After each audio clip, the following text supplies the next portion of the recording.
for the lever. It's too much. This is your opportunity, mister. Large loop Henry.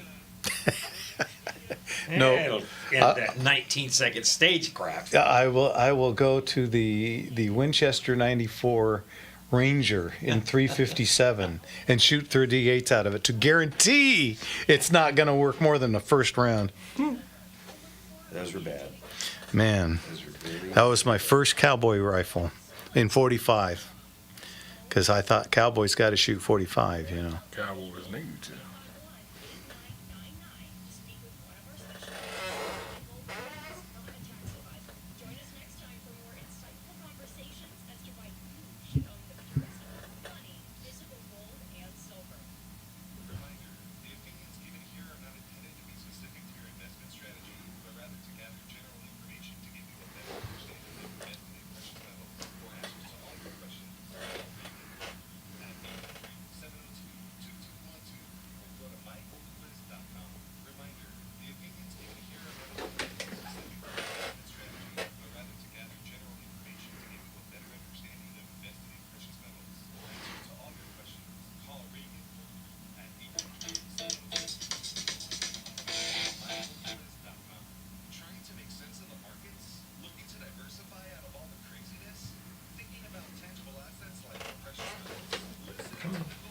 Come on.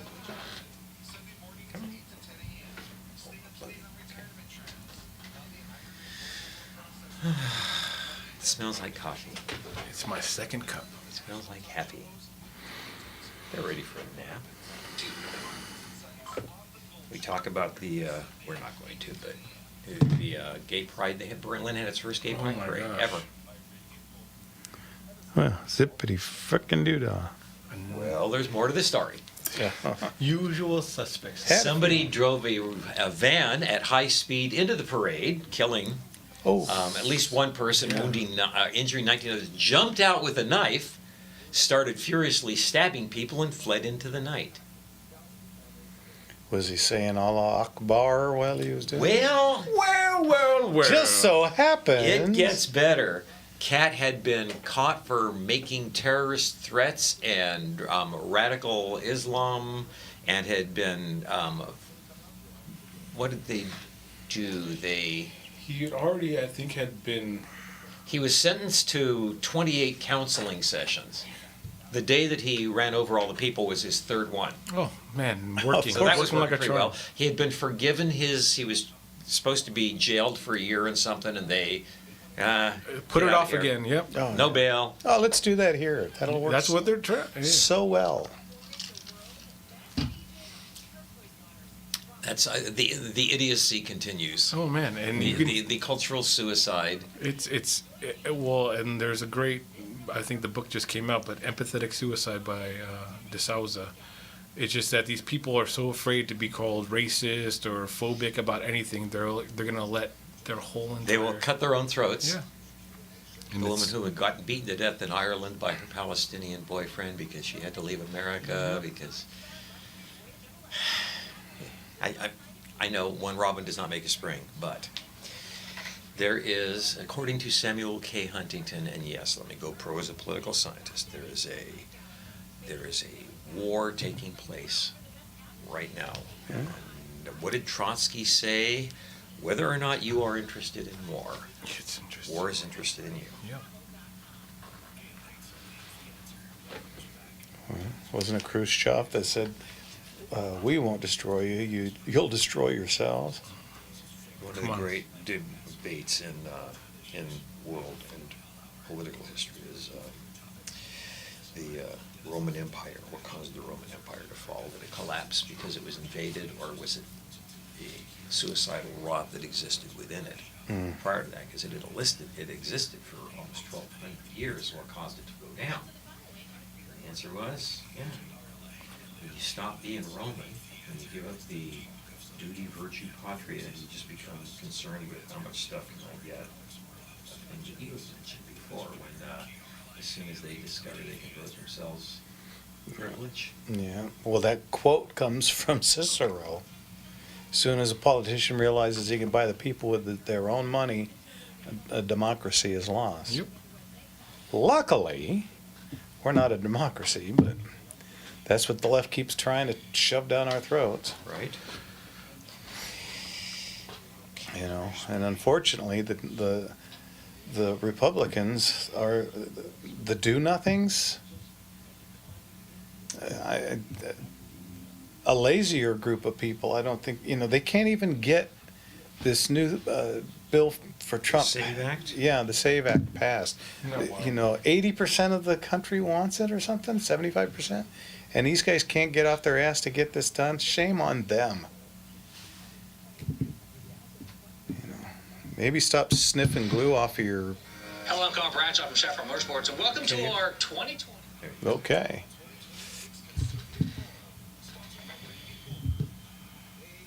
I haven't heard anything on that conservative forum thing yet, so I don't know if we're going to be there or not this year. Yeah, it's in Pasadena, so at least it's nice and close. It would be nice. Yeah. And I think it's a Saturday, isn't it? Yeah, it's always on a Saturday. Yeah, you know. Yeah, because this is the one that's usually at the Universal, next to Universal Studios.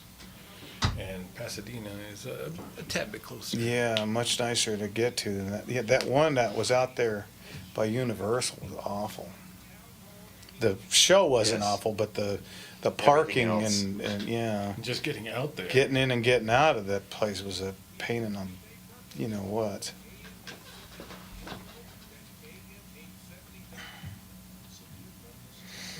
All right, phone's turned down. We're about to go.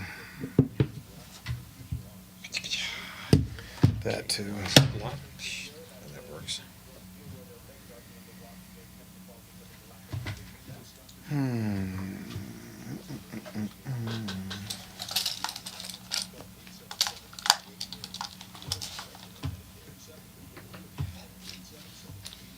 So many good topics. You heard California's discussing importing grizzly bears Oh my gosh. Yes, I did. hear on that. your dollar. Mm-hmm. Thanks, but I'm good. Apex we're- predators, no natural enemies. Because we're not having an already And then when they- hard time with coyotes and all Yeah, that. when they chew through somebody's house and them, and then the neighbor shoots them, they'll. Well, you can't shoot them because it's a protected species. It's the point of importing it. Yeah. So, yeah. And there were something like 800,000 people in the state when the last one was shot. And there are 42 million people now. I want to make sure I get the math right. A black bear, which is the indigenous one, a black bear has a swiping force of 560 pounds with its claws. A brown bear has a swiping force of 7,000 pounds. So yeah, go hide in your car. Yikes. Yeah, right? As it flips your car over and then eats your drive shaft, uses it as a Thank big you, pig. right? Yeah. Use it as a fork to eat the rest of you. Pick your skin off your bones. Oh, and one more thing. Wait. Grizzly bears in California never had to hibernate, which meant they didn't have their growth arrested, which means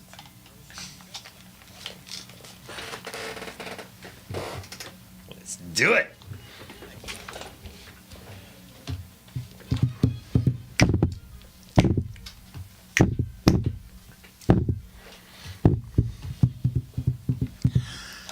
Good evening, everybody, and welcome to Gunslingers right here on. The Gunslinger Syndicated Radio Network. That's right, from San Diego to San Francisco, from LA to Phoenix to Las Vegas, we are on the air. Yes, people, we are on the air and we are all over your internet. We are on Facebook, YouTube, Rumble, and X. Make sure if you're joining us on there, you're hitting that like button, you're sharing with your friends, and make sure you're subscribed so you don't miss a single episode. There you go. Okay, really quick. Last week, if you recall, we were talking about the three greats that we've been blessed to have here in California with Vin Scully, Chick Hearn, and of course our friend Leon the Motorman. So I got a few chickisms, Okay, as he used to bring 'em call it. Okay, number one was That's a ticky-tack foul. You remember? I remember that one. Yeah. He got caught with his hand in a cookie jar. Yep. He can't throw a pea in the ocean, which goes along with my favorite chickism, which was he missed that so badly somebody must have left a window open somewhere. Yeah. He threw up enough bricks to build a house. That was always a good one. Ouch, that's hard. Yeah, the mustard's off the hot dog. In and out heartbreak. I used to love when he said that. Then there's the he put him in a popcorn machine. He came out with butter and salt all over him. And then of course, the ever favorite slam dunk. See, and those came out at the most relative times. Like he had all these ready to go, Yeah. and they always hit so right on time. It was beautiful. I'm going to jump in real quick. For those of you listening online, we have somebody from Tennessee, and we got, I know, a bunch from Idaho, and we got Sinuans. We're talking about Chick Hearn, who in Southern California is legendary because... Well, he was the Lakers announcer from 1960 when they came out here up until he passed away in the early 2000s. And so we before basketball was even, I remember watching games on KHJ Channel 9 back in the 70s, and they'd be like 3 days old. We didn't get live. Basketball was kind of like wrestling at one point, you had to find it. Yeah. Back when we only had 2, 4, 5, 7, 9, 11, and 13, Channel 9. Thank God we were a big city. Yeah, KHJ Channel 9. You'd catch that at 11:30 on a Thursday evening. That you'd get Monday night's Lakers game. If you didn't listen to the radio, you didn't do it. But let me finish this up. Go. There's no harm, no foul, no blood, no ambulance. Mm-hmm. And of course the ultimate. This game's in the Lakers refrigerator. Doors closed, lights out. Butter's getting hard. Eggs are cooling and the Jello's jiggling. Yeah, All right. classic. Those are my chickisms. So there you go. All right, go ahead, you guys. No, but just talking about we're going back and forth to where we were talking about right before that. The chickens always wash me over. But what other classic way to end out a game with that door closed and refrigerator? And he was always right. Sometimes he called it in the third quarter, and whoever his color man would just freak out, but he always got it until he didn't. And they had a big ceremony. They brought out a refrigerator with a for sale sign on it, and he was saying he was going to have to walk home. I believe it happened in Colorado. So he was saying about how he was going to have to walk home from Colorado. It was a big to-do when Chick finally missed putting the game in the Lakers refrigerator and the Lakers lost. It was a big deal. So anyway, that's that. Now, back to business. This week at the shop. This is a firearms show. Yeah, this is a firearms show. This week at the shop, we've been taking in stuff. We finished the catalog for September. Pictures we got to crop pictures. Got to put them all together. We're not going to put it up too soon. We're going to put it up in the middle of the month because what happens if you put it up too soon? People forget. Oh yeah. So if we don't want to get it up too early. So, but be looking for that. And let's see what else. We're cooking for December. Everybody's bringing in stuff. We had 3 collections come in yesterday. 1 came to Orange and 2 came to the Azusa store. So, jeez. Yeah. So we're already filling up for December already. So Yeah. we're getting closer and closer to that 600 deadline. 550. No I more say than 550, I mean 6. And by Yeah. 6, I mean 635. by the way, I think we're now up to 650. All right, here we go. 200 now, 200 going to be half now, 75, 300, 300 now. We'll be running. But so far, the good folks at Highway 39 have not double booked us yet, so we won't have to hurry that bad. And we're done. Whatever we ended up with, I think it was was 650. So we're not doing 750 like we did in May. Yeah. So with the cap time where we had to get the heck out of there for them. So we have less no cap, and now we can kind of breathe easier. Yeah. I'm gonna say that with a little apprehension because even though we have the time, we still run. Yeah. Come on, folks. And don't forget some of the highlights. Of course, we've got the Gene Hackman setup. From the movie. The Quick and the Dead. We've got Gene Hackman, both his handguns and his rig. Cool. All came from the estate sale. So we've got that. We've got a Winchester model 1912 3-digit serial number. That's like first day of production. Pretty shotgun. close. It's like first week at the very Yep. latest. It's a 20 gauge, and it's an actual, not a Model 12. It's a Model 1912, as in that's the year that they started them. So we've got that. We've got an assortment. We've got Spencer rifles and Sharps rifles, and we always get a bunch of really cool military stuff. If you don't know what this stuff is, you got to look some of it up because this is some really juicy stuff. As always, now the auction is September the 19th, right? So September those of you 19th, listening, you can put that on your calendars. Remember that you can participate whether you're there or not. You can use the internet to vote. Yeah, we do sealed vote. bids. We do take callers. We will call you on the spot. But also we have a couple different internet auction houses that we go through as well. Yep. So you have all your pick of how you'd like to win your prize. Well, we're doing this again. Well, we tried to do this before, but it didn't work out. But Poindexter, aka Ben, has we believe has figured it out. So what we're going to do is we're going to open up. It's called Bid Spirit, and that means you literally will be bidding on my software. So we're on Proxy Bid, we're on Invaluable, and we're on High Bid, and now you can go with us and bid straight through us, and it'll be a little less expensive, so it'll be a little better deal. Yeah. And of course, you can bid live, you can bid sealed bid, or you can bid on the phone. Yeah, because So- if you can't be there, we always recommend you be there live. Yeah. You be there in house because it's you honestly get the show and you get to be there because we kind of I don't want to say it, but we do take our in-house bidders with a lot more affection. We want to make sure that if you made it there, we want to make sure your bid gets up. We don't want to You lose got a you big in any chance. way. Yeah. And- Well, enough about the mechanics of it. What are your favorites? What do you got coming up that you're digging on? I know you're boy. liking imagine having a chance to get a gun rig from the Quick of the Dead. I mean, Yeah. seriously? And as I told you, it fits me. Ooh. So I was- So there may be some interested bidding. No, not for me. Not for me. There's a couple of absolutely beautiful Colt government models from 1918 and 1914. Wow. Yeah, with the C in the serial number, so The civilian versions that are just 90 to 95%. How is Closet queens. They just never shot. Absolutely gorgeous. I hope I look that good when I'm 112. Right? I mean, holy cow, these things are just absolutely beautiful. And of course, we've got a whole bunch of cowboy guns, cowboy action and real. So, we've got Keep talking. I need a new Ruger Vaquero.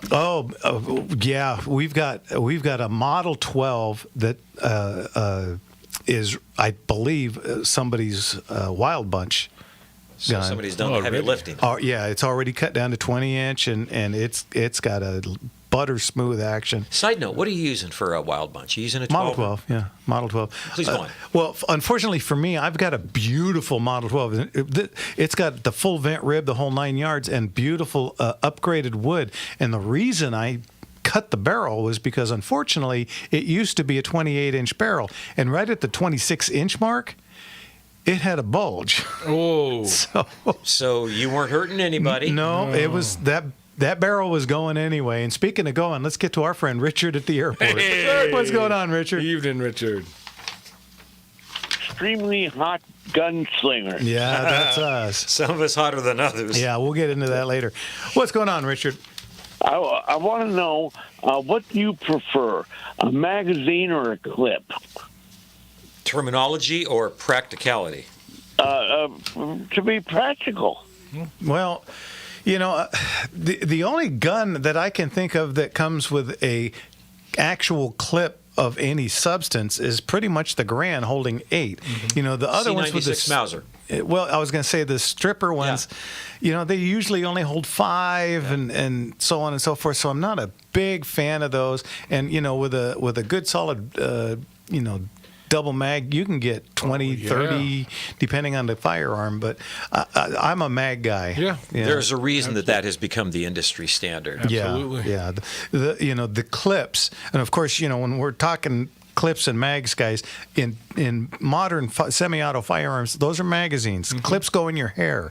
But in the olden days, they would have, if it does not have a moving part it's a clip. If it has a moving part, it's a magazine. But in the olden days, they would put these little strippers where you'd set it into the top, push down with Slam your it thumb, and then the clip would fall away, and then you go on about your business. But it's a pain in the ass. Yeah, It I think absolutely is. convenience-wise, I think you're And- looking at it. I'm sorry. No, please. And the one that does have a for sure guaranteed clip, the Garand, that sucker will, if you are not careful, I don't think there's anybody's ever used one that didn't get bit. Yeah, No. it's a syndrome called grand Grand thumb, thumb. and it's absolutely guaranteed to take the tip of your thumb right off. Yep. Richard, you got a joke for us? Yeah, recently I went camping, and I got a hold of my shrink and told him, sometimes I feel like a canopy, other times I feel like a tarp. And he said, "Oh, you're just too tense." Yeah. And on that note, that's a 3-groaner, Richard. Thanks. We'll talk to you next week. God bless you, Richard. Bye-bye.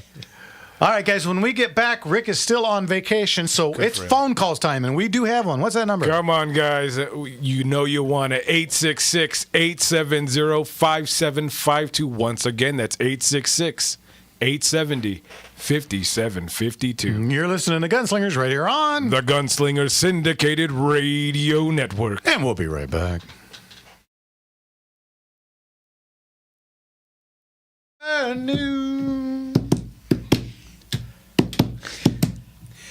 I've always... Oh, God, that's too high. Randy Meisner had such an amazing voice. I told you I went to the concert, and every single person, they got, freaking 12,000 people in the arena, and everybody's waiting for, is he going to nail the high note at the end of that song? Yeah. Spoiler alert. Nope. Well, now they do. Now they octave still high. do the song, but Yeah. Randy's been long gone, and I think they do it like 64 keys lower. The only original member left is Don Henley, and I saw he just turned 80. Wow. So Yeah, that's. they a lot of enjoyment. Now I think they're the all-time biggest selling band, aren't they, in history? They're right up there. they are. Yeah, I think Eagles' greatest hits is in the top three at least. I think it was Of- Michael, Beatles. and California Beatles. sound, baby. Yeah, absolutely. Grand Thumb is no fun, No. Mr. Enigma. .com.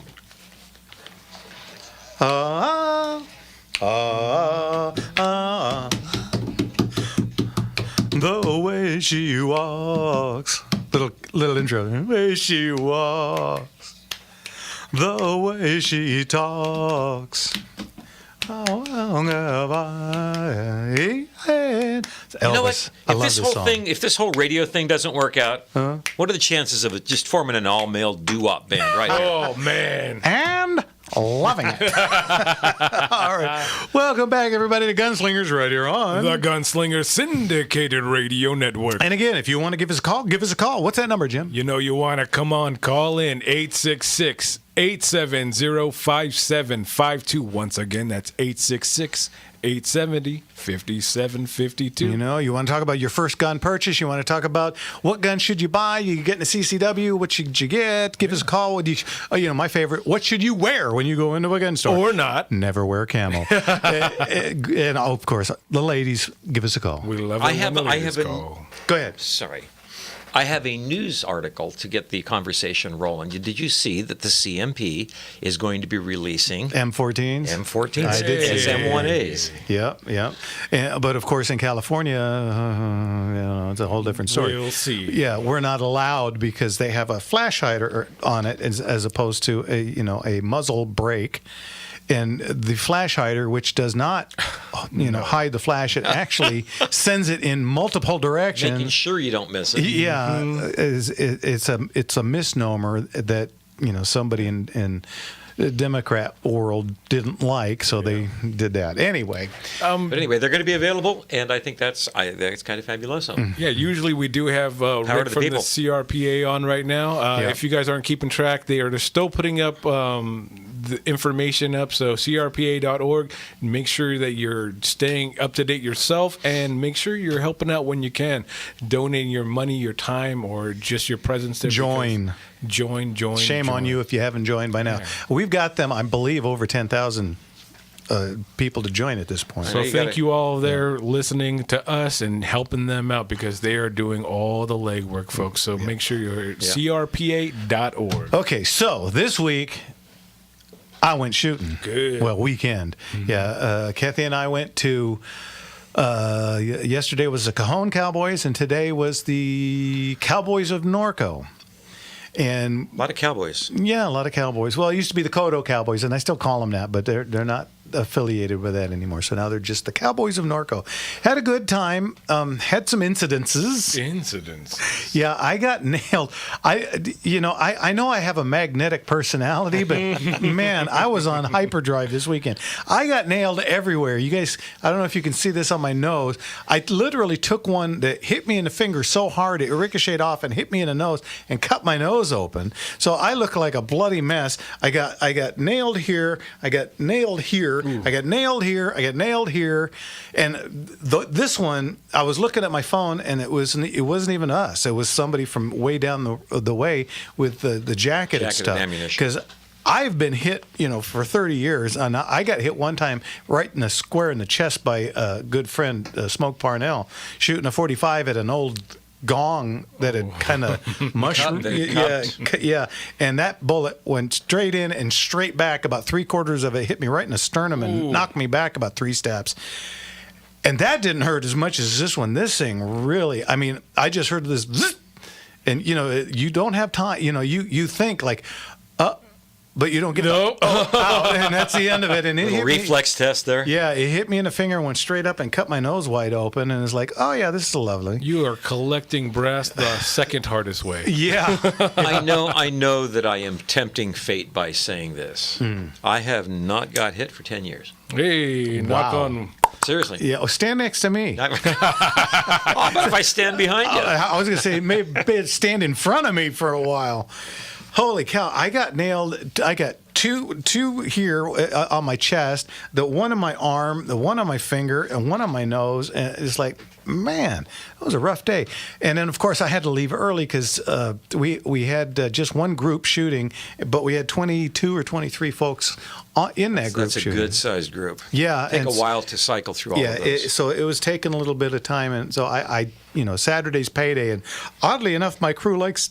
To get paid on time? Yeah, Or to get paid at all? Yeah, well, there's that. I don't know the way some of them work. I'm not sure how that works. Anyway, so I had to leave because I have to be out of there by noon, and I got to the shop and just in time for a collection that came in that we had to, Catalog. yeah, because California, when you get a new firearm in, you have to jump through all kinds of stupid hoops. Book it in. Yeah, it's called FDAS. What that stands for is FDAS. I don't. F-dash stuff. Not sure it stands for anything. I think they just said, you know what? Let's give this a really stupid name. How about FDAS? Ooh. That makes no sense. Perfect. Can we put an L in there somewhere? Yeah, Effed up? I don't know. yeah. That's D-U-P. Yeah, and what this is any firearm that comes into my store, we have to put it into an A&D book. That's acquisition and disposition, and we have to give the California Department of Justice notification on where it came from and what it is: make, model, serial number, caliber, color, so on and so forth. And to this day, the FDAS system has not done anything for anybody. Nope. So why you do that, I don't know. But anyway, we got back in time for that. And then today, we went shooting at the Cowboys of Norco. One of the oldest clubs, or is it the oldest I think club? it is the oldest club. Started at the Kodo Cowboys when cowboy action first started back in the late 70s, early 80s, I believe. And, it was just a bunch of guys shooting IPSC, IDPA. And they said, hey, you know what? I got these cowboy guns. You want to give this a roll? And that's slowly how it got started. Those of you folks in Arizona that wish to dispute who got there first, we entertain your calls. Yeah, there you go. Yeah. So anyway, had a good time there. I didn't get nailed, I don't think, at all today. I was shooting with my new Doc Noper rig. And yesterday, my very first stage. Now this is 10 pistol, 10 rifle, and of course it's 10 pistol out of 2 different handguns, and then 4 shotgun that you have to knock down, and you have to load shotgun from your body. Everything else is preloaded in 3 different spots, and I did it in 1849. That is moving. Yeah, I was 4 different firearms, manually operated, plus loading the shotgun off your body. Yeah, and I was one-handed shooting my pistols with one hand. So I did that yesterday, and then today I had a bunch of 19 seconds stages. Towards the end of the day, because we shot 6 today, 6 yesterday, but I couldn't stay for the last 2. I was getting really fatigued. I mean, between the heat and running the timer and shooting and everything. And I got up a 5th stage. And we're shooting 3 on a base. So you shoot a stage, then you stay there, you shoot it a different way. Okay. Well, I got to the 5th stage, and I completely forgot that I was on the 5th stage, and I shot the 4th stage. Oh, that heat will get to you. And boy, I tell you what, I did it in 1794. Hey now. Well, everybody. Plus 10. Yeah, but I'm sure you impressed the heck out of it. Well, I was cooking, Jack. I have 17 seconds for a one-handed shooter with a mule ear double. I was feeling real good till he turned around and goes, that was our last stage, right? I do now. Yeah. Thank you. So there was that. So do you already feel the difference with the new rig and all? Can you feel? Oh my gosh, it is night and day. Oh man. I mean, they come in and out of the holster so much faster than my old stuff, and they're off your body just a little bit, so you've got clearance from your shotgun belt and everything. Oh, it was just an absolute joy. Doc is out of the upper Midwest, and he is one of the top competitors in cowboy action shooting. Mm-hmm. The man knows his stuff. Oh yeah, and he puts it into his holsters, man. That's awesome. Yeah, I was just tickled pink on how well I was shooting with them. So that was a lot of fun. Shooting out of order was not that great. But yeah. But, I turned around and I was like, oh, I want to hear this time. And he goes, 1790, whatever it was, and a P. And a P. And what? He goes, dude, you shot the last stage. And I'm like, oh, yeah. Information that would have been useful earlier in the performance. There was no way. But at that speed. I think what we were doing was an army sweep or something. So it was 3-1. Left, right, yeah, left. but the stage before was cajon sweep, 5-on-1, 5-on-1, 5-on-1, 5-on-1. And so, I went 1, 2, 3, and I did 4 before he could say, at that speed. There was just no way for there was no way for him to stop me. And it's like, hey, you know what? I'm going for a record here anyway. And get this, my time on that stage without the procedural beat everybody on that last stage. Hey, look at that. Did it wrong, but did it great. You'll be back. If only I'd have done it right, it would have been just fantastic. Next time, Gadget. All right, guys. Jimmy, what's the number? You guys call in 866-870-5752. Once again, that's 866-870-5752. All right, you're listening to Gunslingers Radio on the Gunslinger Syndicated Radio Network. And when we get back, we'll do phone calls. Let's go.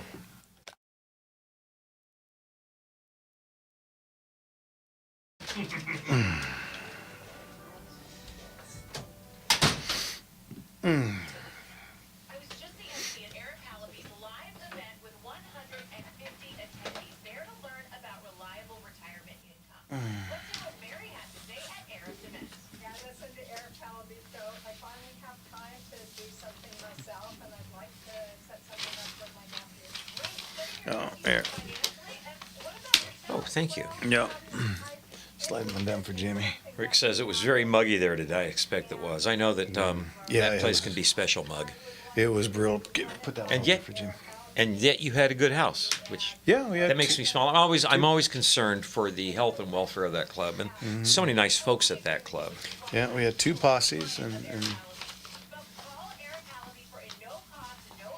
and then August is the Castaway Cowboys event. Yeah. They did relax today and yesterday, so I just wear Levi's t-shirts and my tennies because I'm standing in them boots right now. It's just this plantar fasciitis has got me grounded. Hey, look at that pretty car. Oh yeah. Oh yeah. I was thinking about driving that out to Rahagi's today, but I didn't want to come home with 6 pounds of dust on it. And you would have. On the other hand, you had also been the coolest car on the lot. I would have been the coolest car in that town. Safe bet. That's a good-looking scooter, man. Yeah.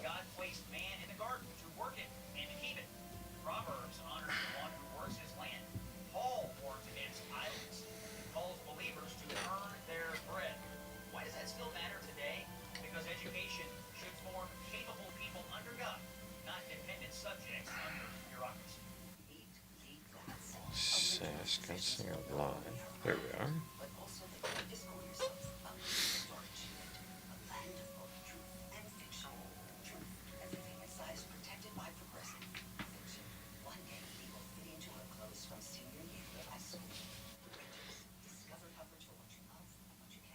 What do we got? This I'm using. I do I try and keep up with the social media hits on the phone and on the iPad, and I don't think it always keeps up as well as the computer does. But we got a grand thumb is no fun. I experienced it once. That was enough for me. That usually cures most people. Bites the end off the thumb, or worse, you get your thumb in there and you get that bruise, and it's like usually a bone bruise. That's special. Yeah.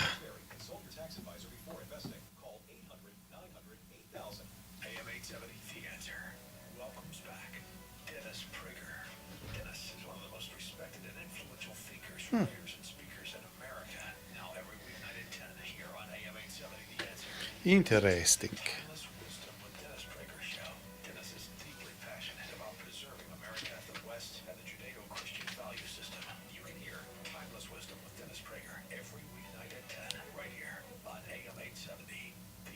Okay. Oh man.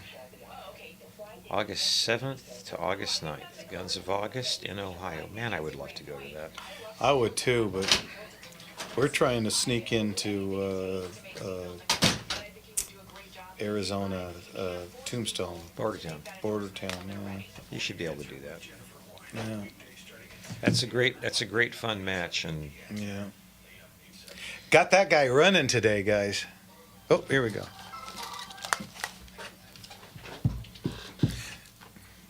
that's live, baby. It's life. People say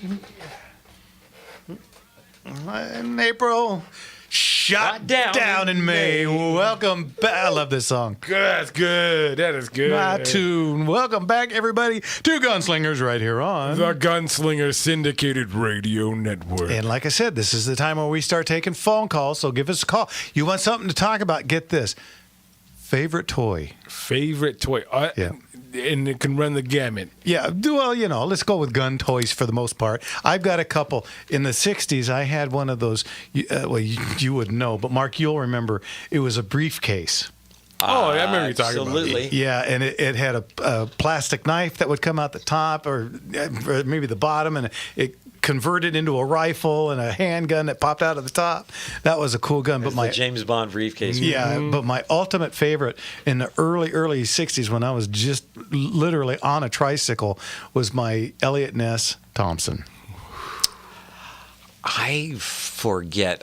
Everybody, I think every kid in the neighborhood had a Fanner 50. Mm-hmm. Remember those things that actually shot those little? Had a little spring-loaded cartridge, and it would shoot a plastic bullet that would immediately get lodged in the radiator. Oh yeah. Well, do you remember the original Star Trek? They sold phasers and they shot little plastic discs. Right? Yeah, I do remember. I hadn't thought about that in years. Man, those things hurt, and they always get you in the eye. It never fails. What could go wrong? And of course, it would always ricochet off something and go down into remember the wall furnaces in the old days? That's what I'm talking about. Bye. Yeah, and What's that smell? Yeah, it's like house is on fire. And of course, the ultimate worst toys ever, the Slinky. Hey. I'm sorry, but the original non-plastic metal Slinky was really cool. It's like, oh look, you get it for Christmas, and it's like 30 seconds in, Now it's spaghetti. Then it's spring. Put it on the steps. It's all Yeah. screwed up, and there's no way you're getting that out. Ever. It's trash Yeah, now. so you'd put it in the Hall of Slinkies. You'd have like 8 or 9 of them up there that would in different spots would have that kink in it, and they were just done. I give you, sir, and I can't believe this ever made it into production. Lawn darts. that was going to be my number that's- 3. Yeah. Oh, that's so you good. put a ring out there and you chuck this. What was it? 2.5 pound wing of death point. Yes. My next door neighbor Richard hit me in the head with one of those. Oh, perfect. Yeah, luckily it was well used, so it wasn't very sharp, but it still hurt. I Hit didn't. me right in the side of the I head. didn't mean to steal your thunder, but No, I it's will a- see your lawn darts and raise you those clackers. Which were like a medieval war mace. Yep. We had cool toys when we were kids. And then, of course, the ultimate was, you remember the parachute guy? It was a plastic parachute guy that you would wrap up a plastic parachute parachute on him. and shoot him out of anything like a, Slingshot. Like a little slingshot. Yeah, and mine would always go up and it never opened and just come right straight plummeting back back down. down. And then the original ones were actually solid plastic, and they put a dent in a car. Oh, or into you're trying to fish them out of that lawn and everything, digging them out, and Yeah, it's complaining. yeah. about. Well, later on they made them as hollow plastic, and of course those things, if the thing ever did open up, would sail away, and you'd never see. Oh, Bye. you'd find it 2 blocks down, hanging off of A the tree. telephone Or wire. Or telephone- something. Yeah, so that was that. But anyway, I love it. I survived lawn darts. Kids of the 70s are survivors. Correct, Kurt. yeah. And Craig has corrected me. Fanner 50 was a cap gun. It was a cap with gun. the shooting shell. Oh yeah. That one's what shot. Thank you very much for that. They made a rifle too, didn't they? I believe they did. My Tommy gun had a little. When you pulled the trigger, it was like A little flat thing like. Bap, bap, bap, bap, bap, bap, bap, kind of bap. like a card and bicycle spokes kind of sound, but it was metallic-ish sounding. And I missed it that they have the paper. You could use the paper poppers that were in there because they went into the like little plastic when you, especially if you had a nice little 6-shooter or anything like that. The hammer had to hit it specifically, and after a while, I'm just breaking them apart and finding a hammer myself and just smashing them. Smashing them. Do you remember I think it was called Kaboom bazooka? Oh. It blew just a big buff of air. Yeah, and Yes. and you kind of cock it, and the commercial, they'd have like these frilly little things, and you'd Shoot a thing and through they'd it. go flying, and they would knock little army men over. Little confetti. What was the they made the silliest thing ever. What we're getting ready for war. The thing that would start out as a bazooka with a bipod, and then after you'd fired the bazooka, you could take it off and it shot a dart. And by the time you were done, you had this little tiny little pistol. Yeah. This thing was like 30 weapons in one. All of them launching projectiles. 30 weapons in one. That's it. All right, let's get to our friend Patcham. Patcham, how you doing? Hey, how's it going? Hey, thank you guys for taking my call. Look, I got to say thank you to each one of you guys. You gave me some advice about 2 weeks ago on how to do that double trouble side match. Oh, Yeah. yeah. Got all the way up to second place. Hey, Look at that. Wow. Congratulations. That is impressive. Yeah, Nice job. yeah. So thank you so much for the advice and everything. And, I did it just like you guys kind of were saying, just the muscle memory thing, and just look at the far side one and right to it. I mean, I was a solid second. No one was catching me. I couldn't catch first place. He was just too quick. Well, But, was it had a Quick lot Cal? of fun. Yeah, who was it? No, Quick Cal doesn't. It was Cowboy Up. Okay. Don't think you guys know him because we're a different association than SAS. But but he's from my club. So talk about double trouble. That's double trouble for you right there. Very cool. You got him looking over his shoulder now. Yeah. Well, I can't quite catch him. He's a little too quick for me, but we'll see. But I'm gonna run away from anybody below me. They can't catch me. The gap's too big. That's So awesome. I have a lot of fun doing it. What was your good And, time? Just over half a second. It was a 7:08, a .708. 0.708. So, and if anybody thinks they could go ahead and do that, well, set up a ping pong ball range and put your target about they're 5 feet apart and 7 feet away, and try to hit both your targets. Just throw a ping pong ball at the same time at each one. See if you can hit both of them. Oh yeah, and do that 3 times out of 5. Not likely. Lots of guys on the internet will tell you that. Oh, yeah, blah, blah, blah, blah. But they, you know, and then when you tell them that what you just said, Exactly. all of a sudden they dry up and blow away. Yeah. Yes. It's you know what? I don't, for some reason, maybe I got lizard eyes. I don't know. To me, I find it relatively easy. But I watched everybody who was shooting after me and watch their turn. They couldn't even hit 2 targets at the same time. Whoa. Well, you know, I was thinking about. Thought it was. Go ahead. No. Well, I was thinking about this today, and you know, when I first joined Cowboy Action, now this next year will be my 30th year doing this, and it's so different from when I first started. And, True that.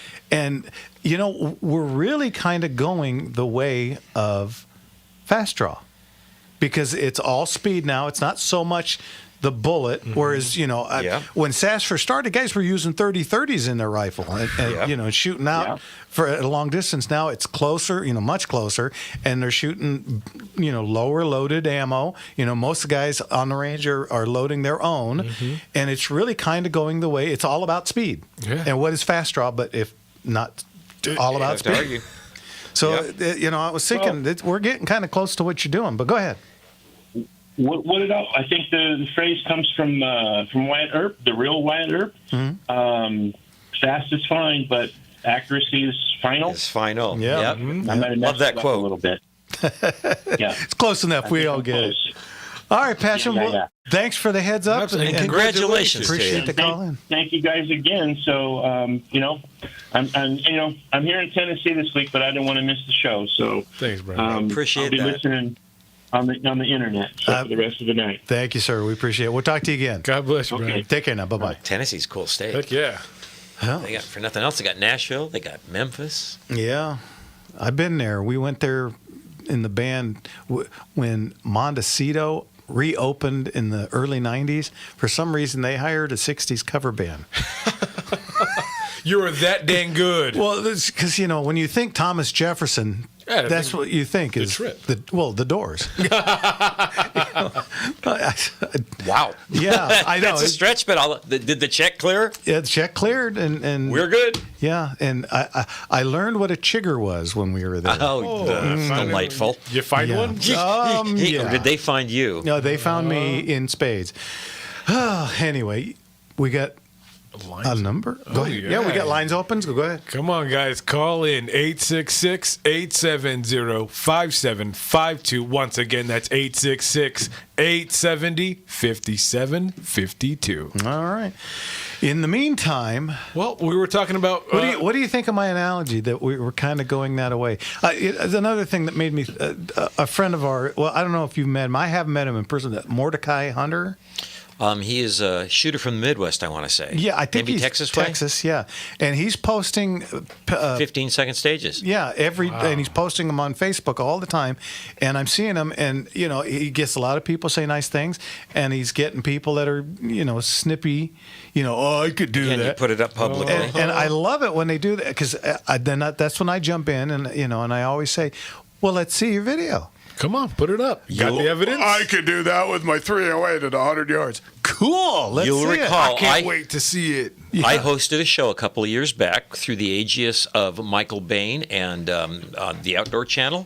We did the show called Duel in the Sun, where we took 3 of the top cowboy shooters and we pitted them against 3 of the top 3-gun shooters in a head-to-head competition. Everybody shot a cowboy stage. Everybody shot a 3-gun stage. And then they shot a hybrid stage where the cowboys used cowboy guns and the 3-gun shooters used 3-gun weapons. And the cowboys won that match. Yeah. Come on. We used to go La Lass, Mary.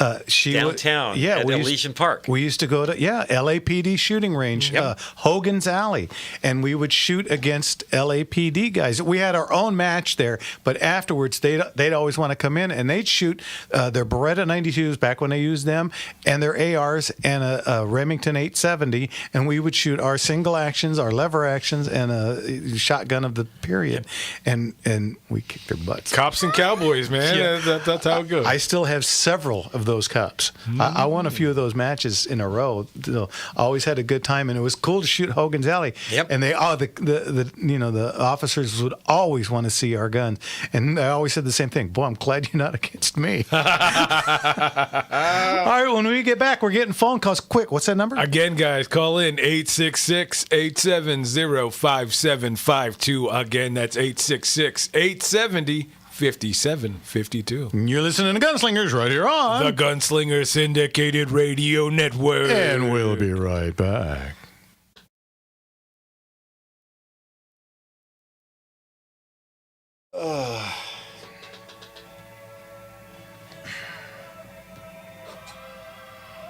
Oh, everybody say hi to Jeffrey. You the man, dude. Hi, Jeffrey. Love you, bud. Anyone ever take the whole Oh, look at he's showing off all my cars. Hey, it's Jeff from Gunslinger Gun Shops and Auctions. Do you have or know of a gun collection, be it one gun or 1,000 guns, looking to be sold? Let me help you. I've been in business here in California for 28 years, so I know how to do it. How to get it sold for maximum value. Jimmy, do you remember when we laid that slab in the backyard? Yeah. What did you guys use any rebar? No. Just that like chicken wire kind of stuff, Yeah. right? Yeah. I'm trying to remember. I don't remember pounding any actual rebar. Yeah, I don't either. It was more like stud wire, not chicken wire. Mm-hmm. Yeah. They want to do. Well, I do, but he's retired. The guy that Didn't he take off too? Huh? Didn't he move state? Well, that's Scott. Scott. But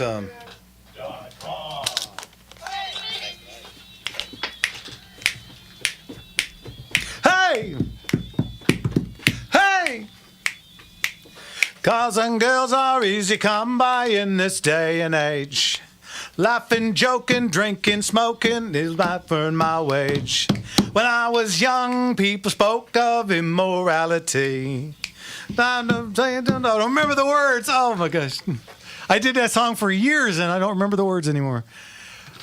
It's a hell getting old, isn't it? Okay, as promised, let's get to the phones. Let's get to Jed out in Phoenix. Jed, what can we do for you, sir? Evening, Jed. Yes, hi. Second time caller. I remember you from last time, yeah. Yeah, I wanted to ask you about an M1 Grand. Do you have anything that you know of coming up in this auction? Oh, we got a pile of them. Yeah, we've got 4 or 5 of them, and some of them are absolute choice. I'll give you for instance, we had a gentleman come in and look at all of them, and he asked, he said, I can't be there. What can we do? And I said, well, you can leave a sealed bid. And he goes, well, how does that work? I said, well, you'll be the first bid after the internet stops. So if it stops at 1,200, you're the first bid at 1,300. And he says, oh, I see. So you don't start me at the top of my bid? I said, no. No. He left a $5,000 sealed bid. Well, goodness gracious. So yeah, so don't go after that one. But his chances are looking pretty good. Yeah, but there's a whole pile of them in there. Yeah, so. So about what? How much does a Grand weigh anyway? A Grand weighs 8 pounds. Mm-hmm. 8 pounds. Mm-hmm. What do you think about them as a hunting rifle?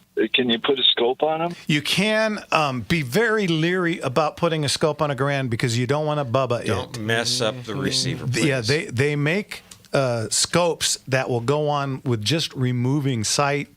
Removing the rear sight, and so nothing gets hurt, so you can put it back to stock. Because if you drill into that receiver, it's dead. It'll work, but it lost all its value. There are a couple of other things you have to be aware of also, and that is that you have to have a blocked. This is a gun with a legitimate clip. You have to have a blocked clip so that it will not take more than the legal number of rounds. Mm-hmm. And sometimes this was intended to fire spire-pointed ball ammunition. Yeah. And if you try and use advanced hunting ammunition, hollow points or soft lead or something like that, they can sometimes be finicky about feeding. It does not like that. So you can do it. There might be better firearms. Yeah.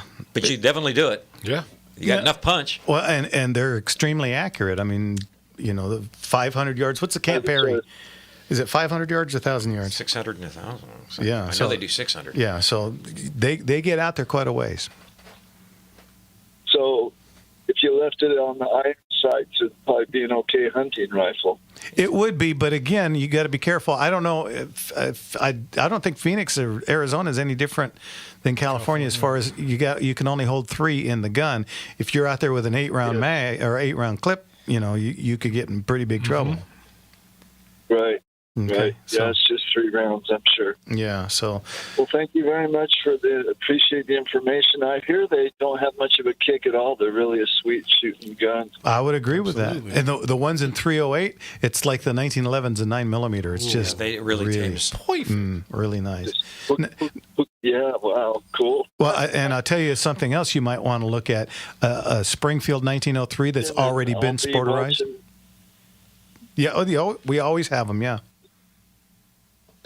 It's a very popular rifle. Mm-hmm. Okay. All right. So if I were to drive across the border and buy from you, would I have a problem getting it into Arizona? Or no. The problem is getting guns into California. Yeah, it's getting them in to California, not going out. Not getting California out. probably wave to you as you leave with a gun, with a firearm going out of California. Send you some flowers. Yeah. All righty. Cool. Thank you, sir. We'll talk to you again. Thank you so much, guys. You bet. Take Great care. rifle. Good luck. Oh, and just a quick question from online, since we have just a moment. Why is the Ruger Blackhawk 3-screw in 357 so desirable? Well, the older model, that is. Because it's the 3-screw and it's got the COLT as you cock it. It's got the original style sear, so every time you bring it back, it clicks. You can COLT. Yeah, and they just. Ruger really got that clicking down. It sounds so buttery. Right. It's also a very simple, elegant, and well-designed mechanism. Yep. But because of the possibility of when you've got that 6th round in the cylinder, that firing pin rests on the hammer rests on the firing pin. The firing pin rests directly over a hot primer, and so there was some concern with safety, the way there are with the old original 4-click Colts. Yeah. So what Ruger did was they issued a recall on these guns, and they took all the ones that they got back in, they converted them to the new transfer bar safety, which is let there be no doubt, safer design, but it's mechanically more complex. It doesn't have that same silky, buttery action that the originals do. So finding one that hasn't been modified to the new factory spec, that makes it a little bit of a rare bird. Yeah, and of course, because of that, they'll have a little bit of a premium to them. A little extra cachet, yep. So, Rob, I hope that answers your question about why they're so desirable. All righty. Absolutely. Let's get to Forrest out in Long Beach. Forrest, what can we do for you, sir? Evening, Forrest. Oh, you got me thinking about politically incorrect toys and stuff. Right terminology. They used to have these, and they used to have the merry-go-rounds on school playgrounds and park playgrounds where kids would get on it and they'd have to manually push it around. I love those. Going really, really fast, and if you didn't hang on just right, you'd go spinning right off of it onto the playground. Yep. I don't think you can find those anymore, but I remember back in 1972 when we went on our senior ditch day school. We were on a school bus. We had a flat tire, so we had to all get off the bus while they got that fixed, and they dropped us off at a playground. And here were all these seniors, high school seniors, playing on the playground, and they even had one of those.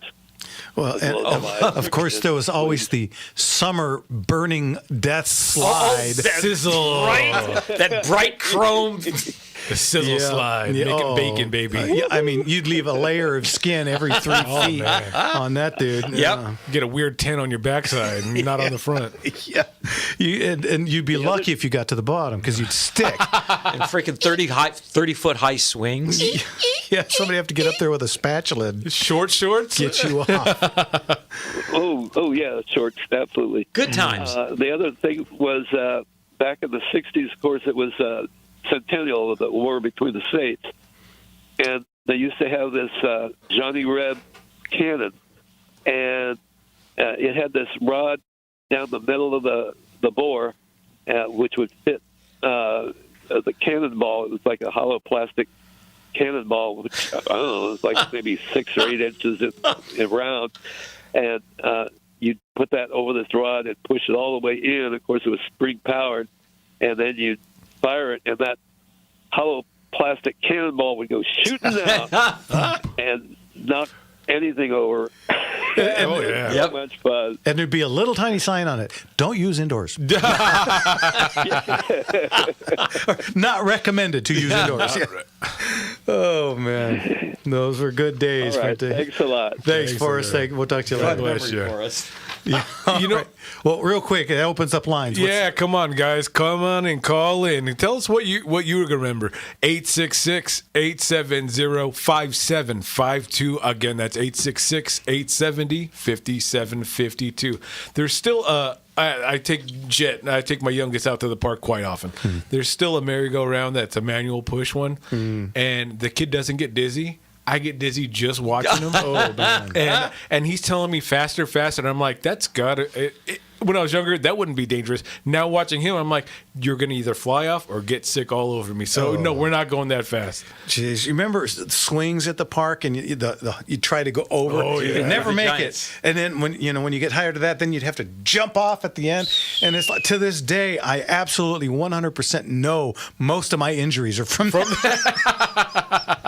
Landing in Tommy Parker's backyard after trying for 20 minutes to go all the way Get around. all the way around. And I'm then gonna finally make it just this jumping off at the end and crashing and woohoo. I was waiting for those kids wearing those flannel shirts to get snagged on and just they're just hanging from midair. Oh, that was They great. used to have these giant swings over at the park here in Glendale. I mean, these things were just towering. They had to have been 30, 35 feet high. You could get some swinging going up on those things. yeah. Oddly enough, they took them down. Broke my heart, though, because, man, I'll tell you what, I was pretty close to being an adult, and I love those swings. You remember you'd go to the local high school, and the first thing in the morning was the big kids, then the middle kids, and then the young kids, and you get to watch like the high school kids playing football, whatever season you were in. And now you go by schools, and they're all locked up, and you can't, they got barbed wire, and you can't even get near them. And it's such a shame. And you're looking at it. Oh, you're just talking about the playgrounds. Everything's plastic. I remember growing up, even at school, everything was dead metal. The monkey bars just burning, just keeping your skin just held onto there. Even the wooden ones, they're all gone because they get infested with ants and kids come out with splinters all over. Yeah. Now everything's plastic and it still burns like all hell. I'm not going to lie. I tell you, we're getting a whole bunch of calls about politically incorrect toys and such. Yeah, go ahead. Oh, I had one of my early favorites. You had a Thompson, right? Oh, It yeah. had that little thing. You pull back the handle, and go ta-ta-ta-ta-ta-ta-ta-ta-ta. Like it was like a metal spring, flat metal spring on a piece of paper, right? Yeah. I had one of those too. Mine was painted in black and blue camouflage. Did anybody else have one of these things? This was such a made up in some lab. It had what looked like a cuts compensator, like a shotgun one on the end, and a scope on it with some red plastic on the scope. So it was like the nighttime Thompson with a scope. Wow, I don't remember that one. That but sounds cool. Sounds pretty neat. All right, guys, real quick, what's the number? 866-870-5752. Give us a call. You're listening to Gunslingers right here on The Gunslinger Syndicated Radio Network. and we'll be right back.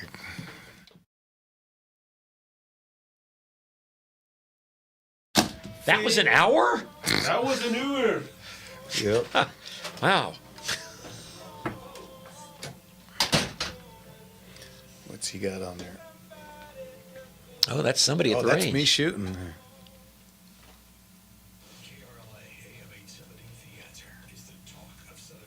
in slow motion, no less. Good sized targets doesn't look especially close. You know, as the population is aging, there's a couple of reasons that it's more fun to hit targets than not, right? Yeah. And we can't do what we could do when you and I started. We simply cannot. And this is more I was and in more my population. 30s when I started. But you do have kids who come along once in a while, or young persons who come along once in a while, and you present them with not the 3 targets. I still remember at the Norco Range at Rahagi's having 3 targets at the end of the bay, from one side of the bay to the other side of the bay, with the one in the middle. And man, oh man, if you could shoot a 28-second stage on that, you did something smoking. special. Yep. I remember at Pala resting my rifle on the railing so I could hit the dang targets out there. Yep. That was Winter Range. That was a real commonality. Oh, here they come. We got Sean, Anna, Howard, and another one coming in. Anyway, so the game is evolving to meet our needs, I think. Mm-hmm. Yeah, a bit so. But at the same time, when the kids come along, they're going to kick our tail. Oh, yeah. I just, I like this Mordecai. I've been heckling the heck out of him about, dude, you got to smile at the end. You just shot I've a real seen well that. stage, yeah. And so He's getting he's real doing good. it now. He's at the end he walks Looking by like and he's fun? throws. Yeah, it's like, dude, don't walk off there like you just, somebody just shitting your Cheerios. Walk off there happy. You just shot a real great save. What do you look so sour for? And so what I did finally, I messaged him and I sent him Oh, that's cool. a stage of me shooting classic, doing it in like 17 seconds. I turn around and I'm like, yeah, and he finally got it. He's like, oh, I thought you were just, and it's like, no, I wasn't picking on you. Just, we need to show people that we're not a bunch of assholes. Honestly, yeah. We shoot and have fun. That's the whole point. And it is fun. Mm-hmm. That's the reason people do keep going back. Yeah.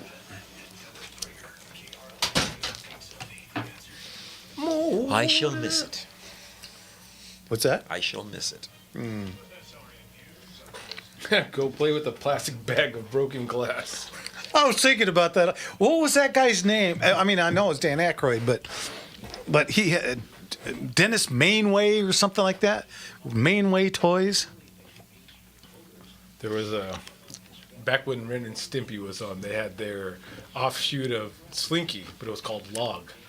And their theme song for Log will be stuck in my head forever. It rolls down the stairs, it rolls down in pairs, rolls over your neighbor's dog. It's great for a snack and fits on your back. It's Log, Log, Log. That's how you stick. I love Doug. Doug has just called out Nietzsche. That which doesn't kill you makes you stronger. That's the 60s toys, man. I tell you.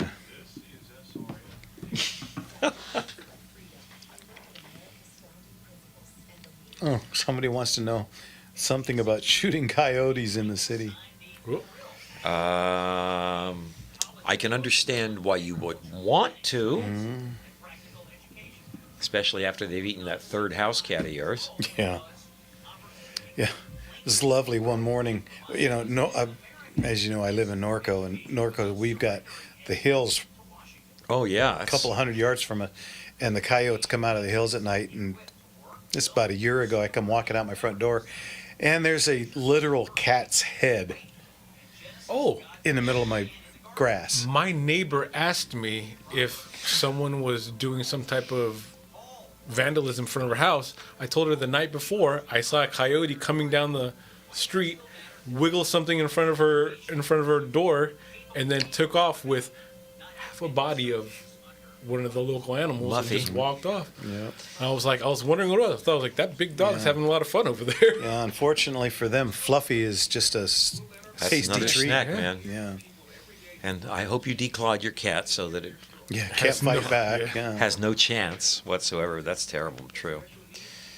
I live right next to Shoal Canyon. Same thing, coyotes all the time. Just walking down the street. And in the old days, they were a little bit sketchy. Now they're just like, what you got?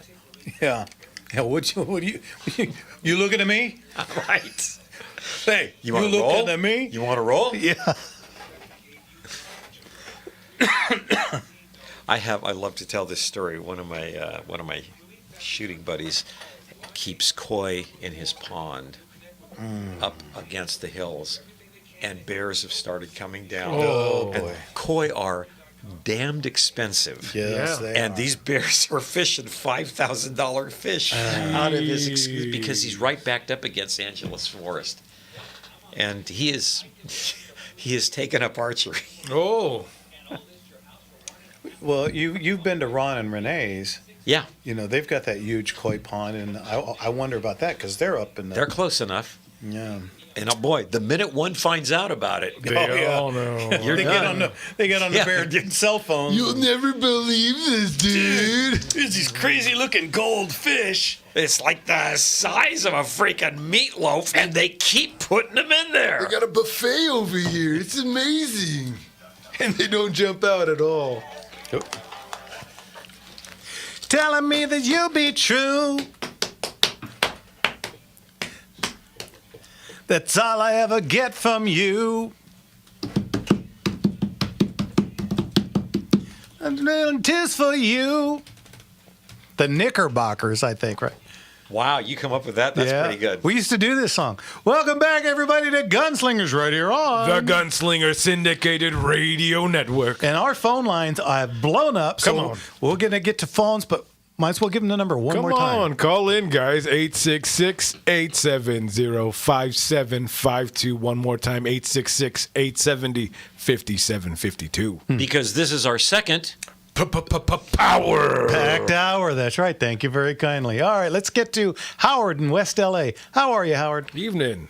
Except for the way I think and feel, I'm just fine. Well, there's always that. Yeah. You had a caller call in about scopes for the scope mounts for the Garand, Garand style. B Squared Manufacturing made two. The first one was better. It was a big block of aluminum that after you removed all the guts of the rear sight, you would press fit in. You know, I mean, you could do it with your thumb. You'd press fit in this block of aluminum that had a cantilever scope mounting rail off to the left. Well, there you go. That's the other problem with that particular platform. Yeah, well, yeah.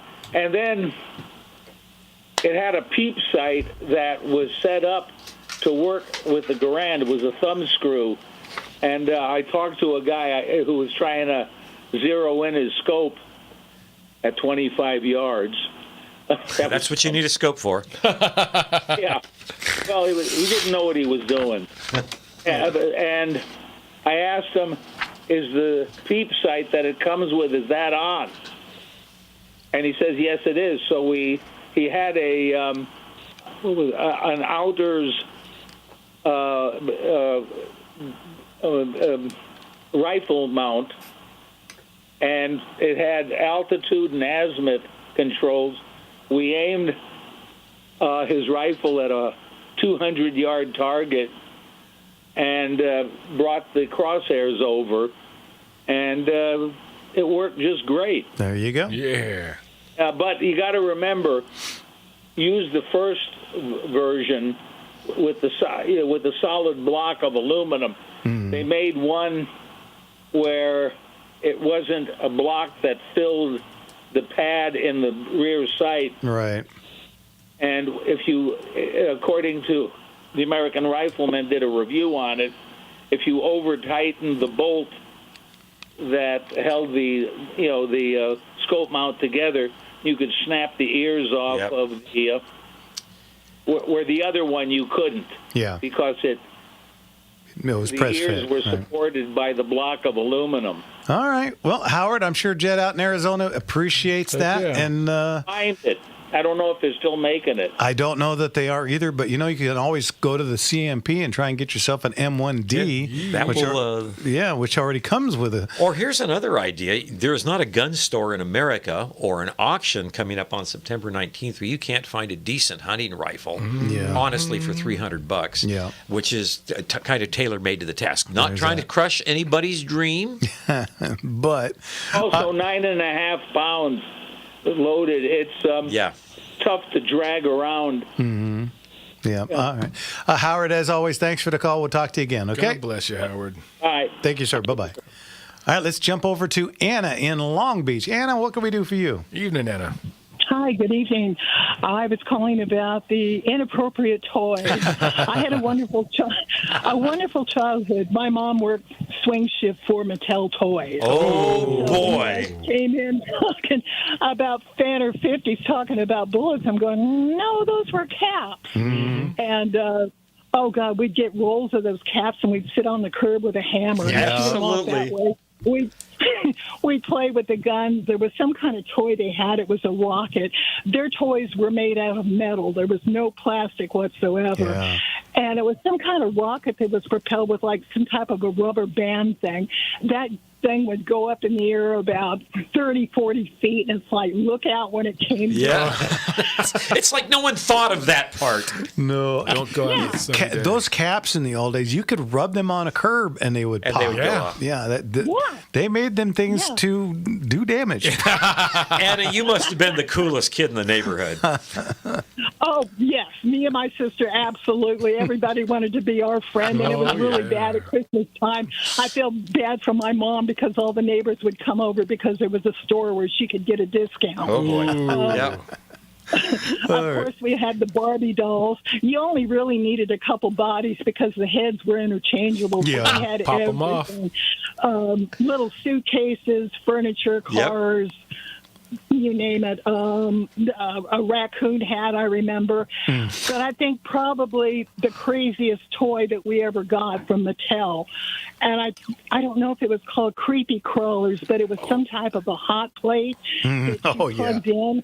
It got extremely hot, and then you course put it it in this plastic goo. Yeah. to make these toys. It was the boy version of the Easy Bake. Yeah. They had to do something for them. And sometimes they had a taste to them. You Oh, could eat them, yeah. and sometimes they would just be hard plastic. Yeah, you could remelt and make it into a different guy with multicolors. And of course, kids always knew the difference, right? Oh yeah, yeah. I ate them all. Right. The Easy Bake Oven, the worst food ever. How about a wood burning set? Oh, my God. Burned myself here. Thank you very much. Well, and of course, there was always the chemical-y. Remember the chemicals that you could get? It's like, the kitchen's on fire. Why? Well, he was playing with his toys. I got a chemistry today. Come on. This is a good shout-outs. I forgot about the wood We had a burning. happy time. Yeah. The other thing on the playground was the rings. Oh boy. Did you Yeah. guys- Or rings rotator and cuffs the ruined. Well, and you know the difference between us and younger people. We watched the Three Stooges and laugh. They watched the Three Stooges and Beavis and Butthead and trying to emulate it. Yeah. Well, yeah.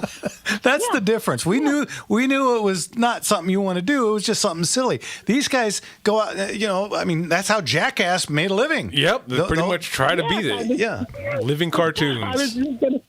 I was just going to mention that Jackass. I remember when we were young, when my youngest sister came along, she was a baby, and we took her for a walk in a stroller, and I can remember running down a hill, pushing her in a stroller as fast as we could. Well, And it's like, and most of those guys on that show were all skateboarders. And let's get back into. You remember skateboarders with the steel wheels? The early skateboards.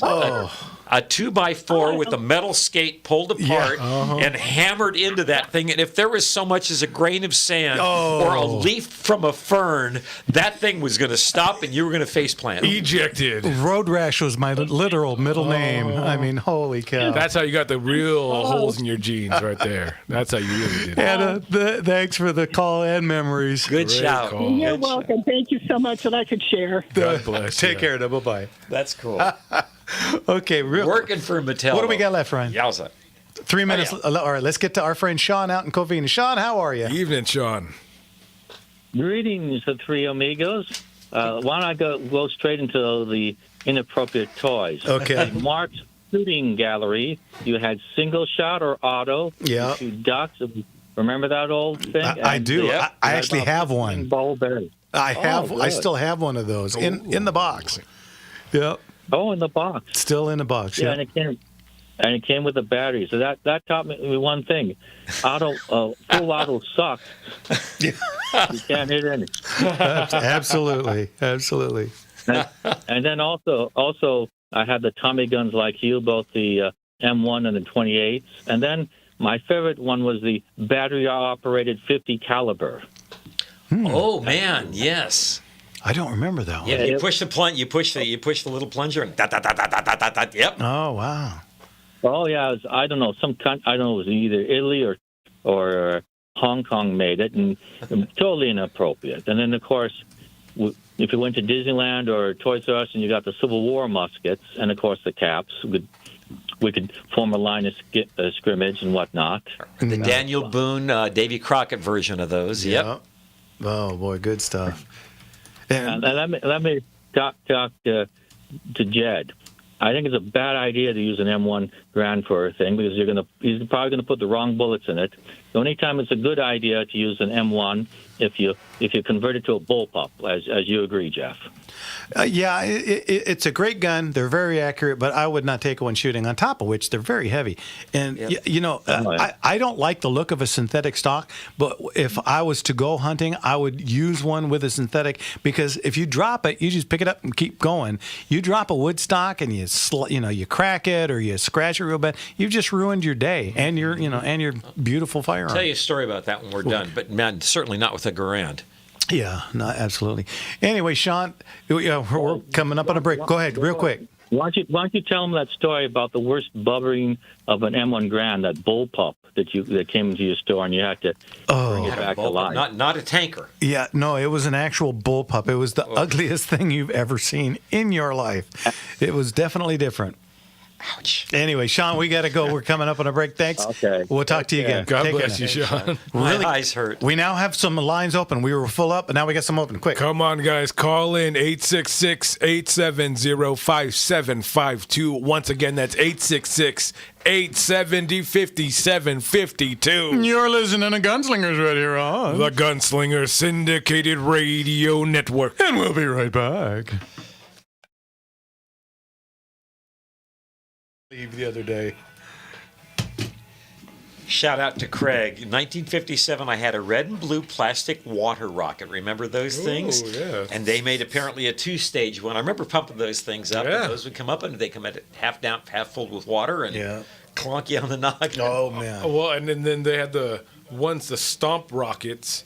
And I remember every time, no matter what, every time we brought it out, someone would have the smart idea either standing over it or looking down at it.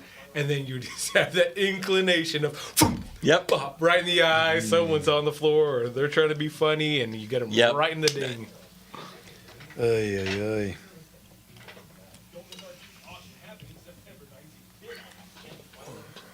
ay. I had forgotten about the solder, same thing. I forgot about the wood burning set. Oh, I barbecued myself good with one of those.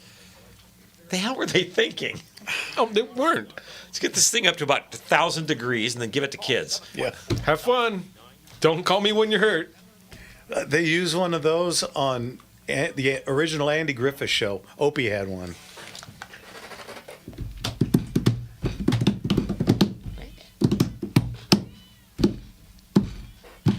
Great performance.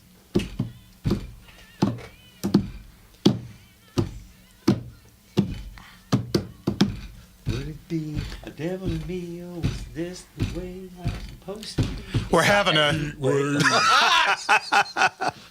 Welcome back, everybody, to Gunslingers right here on... The Gunslinger Syndicated Radio Network. And our phone lines are filling up, but we got a couple open. What's the number? Come on, call in, guys. 866-870-5752. Once again, that's 866-870-5752. Let's get to Ron down in San Diego. Ron, what can we do for you, sir? Evening, Ron.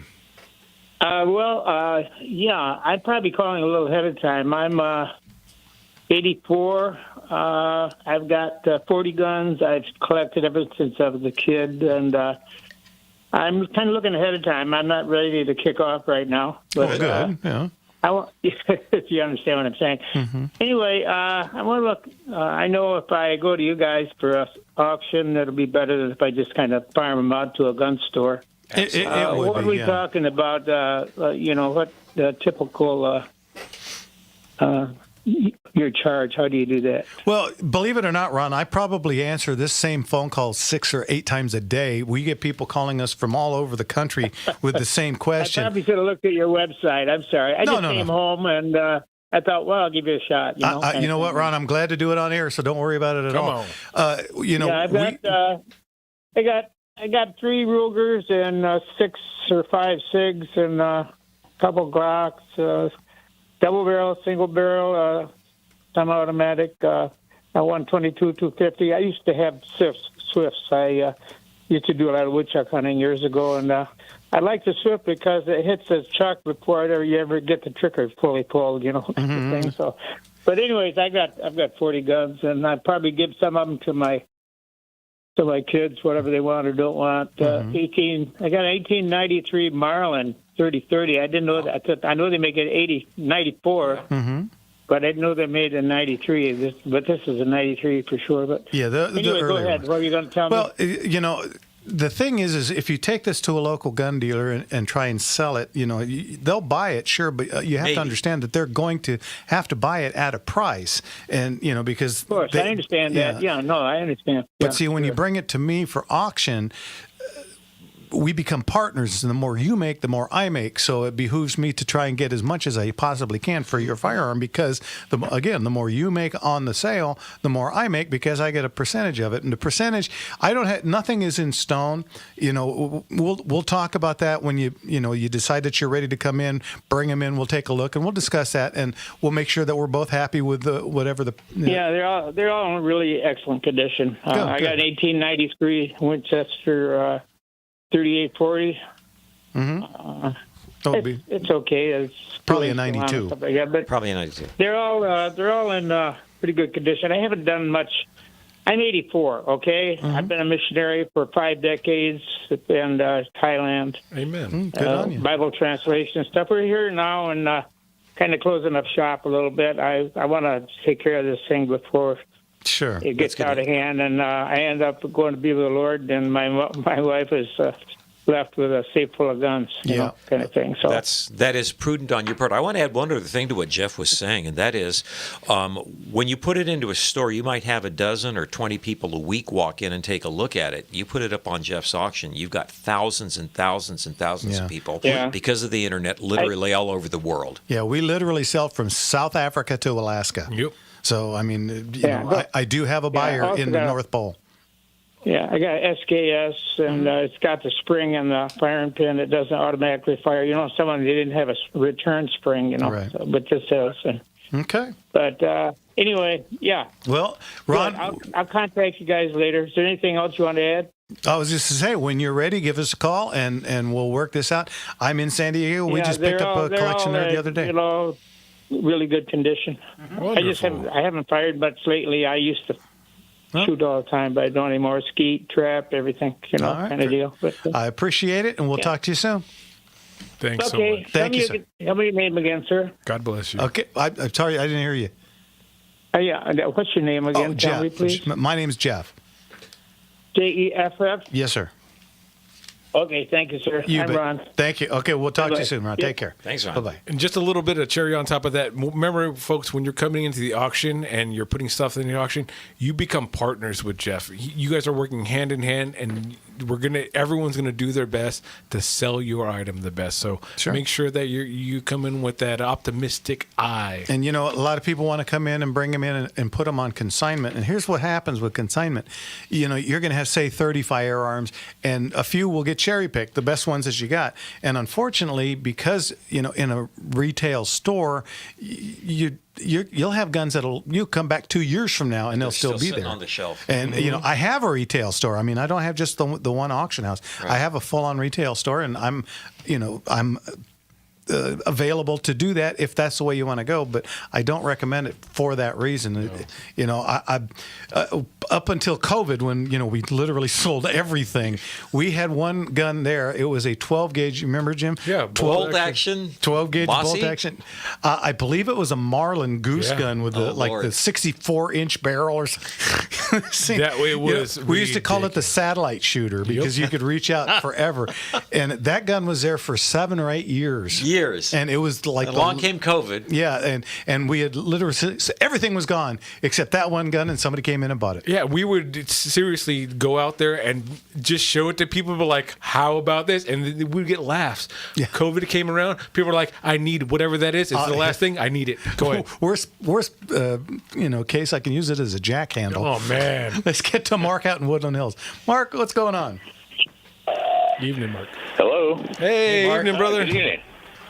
Hey, I got a lament for the people of Nicaragua, but I'd like to preface by, I loved Mark's joke about what a lawyer wears to their first court case. I think you said suits, right? A lawsuit, yeah.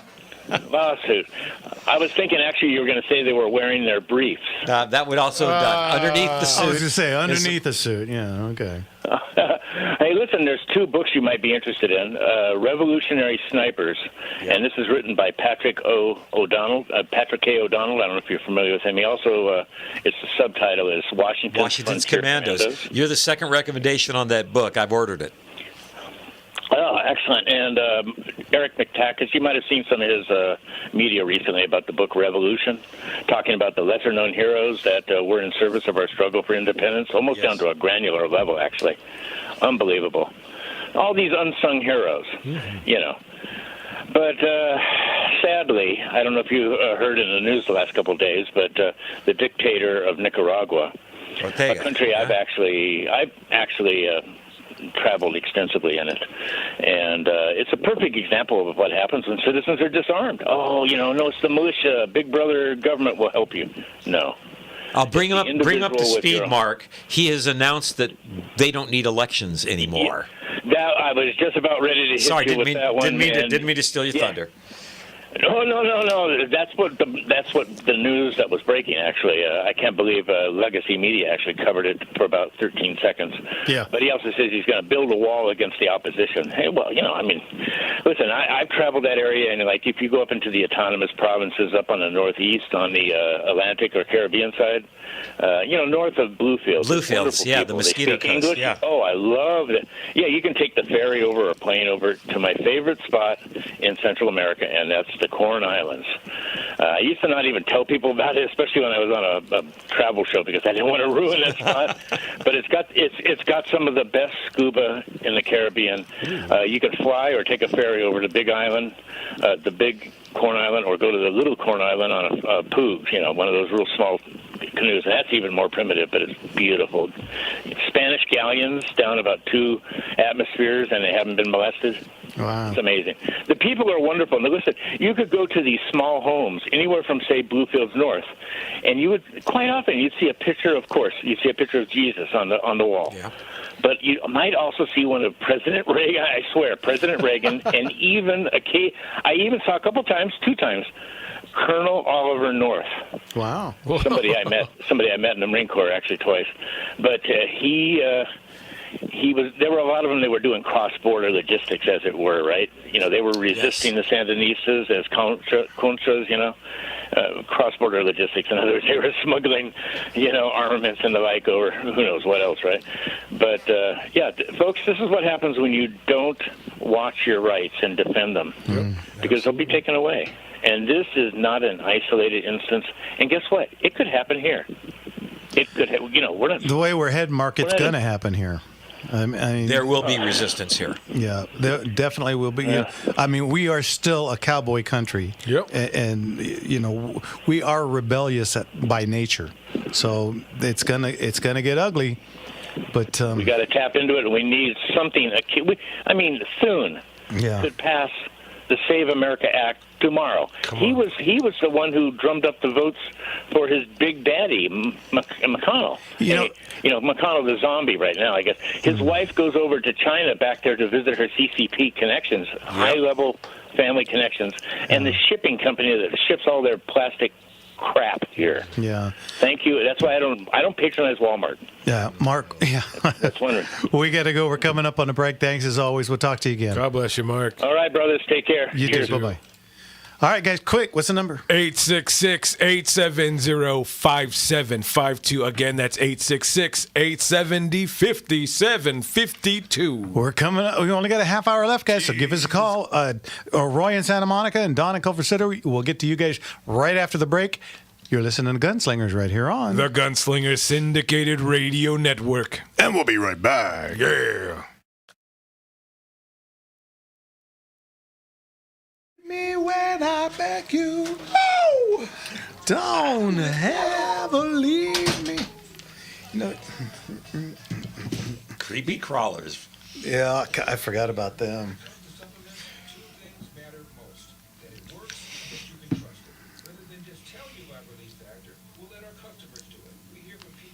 Well, of course, we didn't require much encouragement. We were making our own bows and arrows. Oh, yeah.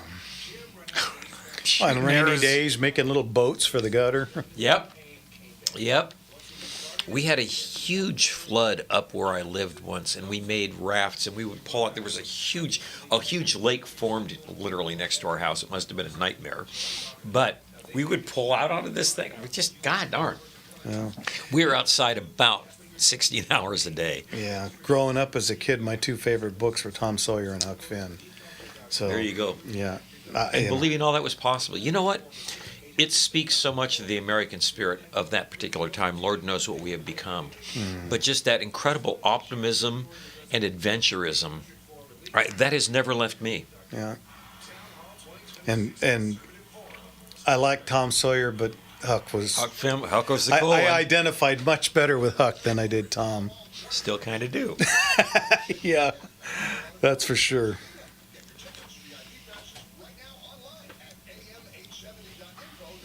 Trying to think of whether this is a fun topic about the politically incorrect, to use the terminology, toys. God, what else was there? I can't believe I forgot the there's so soldering, many. The wood burning set, and of course the Mr. Science freaking chemical set. The hell was anybody thinking there? Yeah, let's give this to an 8-year-old. Yeah, let's give chemicals to an 8-year-old, and nothing's going to happen bad there. Here you go. Here's your Bunsen burner burning at 800 degrees. Don't forget to use the delicate glass veal. My God.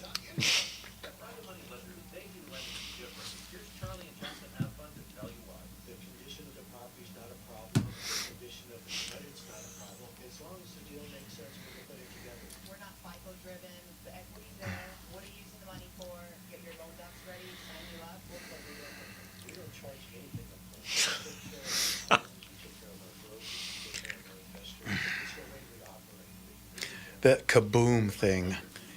One of the neighbors' kids had it. We thought that was going to be so cool, and it was just like, it's a puff of air. And which is why they had that little. I remember the little dangling tinsel or something, like a hula skirt. Yeah, nobody used it 2 or 3 times, and what is this? Sonic Blaster. Yeah, and on the toy thing, I come from the generation of the Nerf, like every Nerf gun ever. Oh, where the hell was that when I was a kid? And the Super Soaker, but we had everything. We had the Gatling gun one and the long distance. Now there's multiple. See, I didn't get to play with those, but I get to buy them for Jimmy and Andy and Jeffrey. Have you played with them as an adult? Oh, I'm not going to say I didn't. We used to, when we had the battery pad out in Rialto, we'd buy a whole bunch of them. We'd all just sit there and just shoot each other from across the room all day. And I got Jimmy in the eye one time. He threw the gun at me.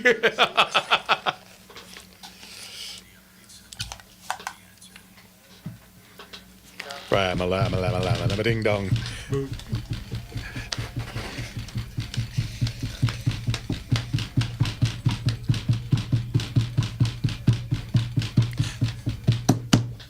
Why? Oh, I got a girl named Ram-a-lam-a-lam-a-lam-a-ding-dong. I'm sorry, I'm going to ask the question again. Who wants a girl named Ram-a-lam-a-lam-a-lam-a-ding-dong? A nickname that is earned. How do you put that on a cake? Happy birthday, Ram-a-lam-a-lam-a-lam-a-ding. That was the first name. What was the last name? Jones. Gun 3. Yeah. Ramalama, lama, lama, ding dong. Jones. Okay, let's get to Roy out in Santa Monica. Roy, what can we do for you, sir? Evening, Roy. Oh, good to talk to you guys. Yeah, just thinking about toy guns. I don't know if you brought up the Marks M14 that was so prevalent. They had the Sound of Power. That was a great one. And I remember the Sound of Power. I don't remember the M14 necessarily, but I remember that catchphrase, the Sound of Power. There was that. And there was a AR-10 they had that was identical. They call it an M16, but it was literally an AR-10 with a top cocker. It looked it went the same way. It was great, and had that thing for years until I don't know. I was going into college, came back, and the garage was cleared. Yeah. along with the Thunderball harpoon gun, which was man, the long darts that we'd stick it. You know, it was like a dart gun, which they'd go, on people's heads. Yeah, I'm sure they advertised that on the Diver Dan show. Welcome to Diver Dan. But then they also, the other great one was the Bond briefcase that had the Ruger that turned into a rifle that shot those little rounds. We talked about that. That's where Jeff let off. I actually had one of those and loved it. So cool. I still got one. I've got one in perfect state. No kidding. Wow. I bet that's worth $1 or $2. Yeah, I'll have to bring it. Well, if it had the box, it'd be worth about $2,000. But Wow. Yeah, they're touching a lot. And I've got all the rounds. Somebody gave me extra rounds actually for the thing. Sometimes. No kidding. 15, 20 feet. They're a hoot. A guy down the street from me, Richard. He had all the GI Joe stuff. He had airplanes and the forts and they were a little better off than we were, but there was so much GI Joe crazy stuff. And I'm talking the real, the foot tall ones, not the ones that came out later on. With the thumbnail on the opposite side of the thumb. Yeah. Before the GI Joe with the Kung Fu grip. Kung Fu grip. Wait. Six Finger. Remember that? Yeah. That had a flashlight and you could shoot a dart and put somebody's eye out. What? Man, I hadn't thought of that in forever. Holy cow. It was all great. I was, when I was a kid, Donald Douglas's son, grandson, Jamie Douglas, had a house up in Harrison Hills, and they had a bunker and a roller coaster on the ship, but he had a diorama for 12-inch G.I. Joes. It would blow everybody's mind away. And almost every Marks, how I know this crap and I ended up getting it is like, I trade him because this guy had everything you could ever imagine. The whole, if Marks made it or one of those companies, the 50 caliber, they would have 5 of them. They had a full, it was unbelievable. And then suddenly, rainstorms and shit, they were trading, dumping it. And luckily I kept the stuff I got from it. It was crazy. I think back now, how few of that stuff, it's all been trash, but how much of it was. I remember sometime, I don't know where I was I think it was in Manhattan, when Manhattan still had John Jovino. This has got to be 25 years ago. And Councilman Howe, haven't been back since before 9/11. But anyway, I was there at a store long before that, I want to say in the 80s, and there was Mark's Toys. This stuff was stacked in a toy store, I want to say late 80s, and they were 2 for $40. They couldn't give it away, and got landfilled. It's just incredible. Yeah, it's crazy. All right, Roy. Anyway, thanks for the call and the fun memory. Yeah, absolutely. We'll talk to you again. God bless you, Roy. Thanks so much. Thanks, sir. Bye bye. Okay, we got one more guy with toys, Don in Culver City. How are you, Don? What can we do for you? Evening, Don. Yeah, hi guys. I was probably 8 or 9 years old when I got this. I don't remember. It was a small metal cannon. I don't know, the word carbonite's in my head for some reason. Yes, the gas cannon. But you put water in it and some kind of carbide, something in it, and make carbide gas. Plunger on the top, create a spark, and boom. Yep. Yep. It used to freak me out because I hated I didn't like it. It was so loud. Yeah. And they used to sell this at the model stores for little kids. The carbide cannon. Yeah. Cannon. Yeah. The other thing, my other question is, Savage 303 ammo. I have a 1894 model Savage 303. I had it from my great uncle. There's no ammo. Savage 303 ammo. It's out there. Where? I don't know where it is. Ammo Seek or Old West Scrounger. Yeah, or you can even look on gunbroker.com. Oh yeah, you can find it there. I get that. Believe it or not, we get that in periodically. 303 Savage. Yeah. They made a lot of, the 1899 lever action was in that, and It's a boutique round, Yeah, but it's it a was lever popular. action carbine. Yeah. It's a lever action carbine I have. Mm-hmm. I guess I don't know how to load it. I've never shot it because I think you have to put a clip in from the top of it. I'm not exactly. Well, it's got a circular mag, so the like kind of like a Ruger, yeah. So you just use your thumb, just pop them in. And it should have a brass counter on the side, on the left That's side. right. Of the, yeah. That's right. Mm-hmm. So yeah, yeah, I'm thinking of bringing my 3 guns. I have an 1894, model 1894 Marlin 30-30 octagon barrel, my great uncle's hunting rifle, that Savage 303, and an 1894 almost excellent pump action Winchester 22 octagon barrel, vernier sights on it. Mm-hmm. It's a really sweet gun. I shot that, but I shot the 30, but the Savage. Mm-hmm. No ammo. I couldn't find ammo anywhere. Especially, I went down to the old gun store in Culver City, Mm-hmm. Martin B. Redding's. They didn't have. Yeah, we get it in periodically. Give my Azusa store a call.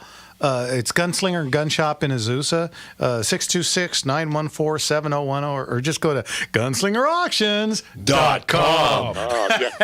But what's the deal with that? I haven't bought anything since I got my AR and my Glock 19. I haven't bought anything in a number of years. You'll probably have to wait a little bit because of that stupid ammo law.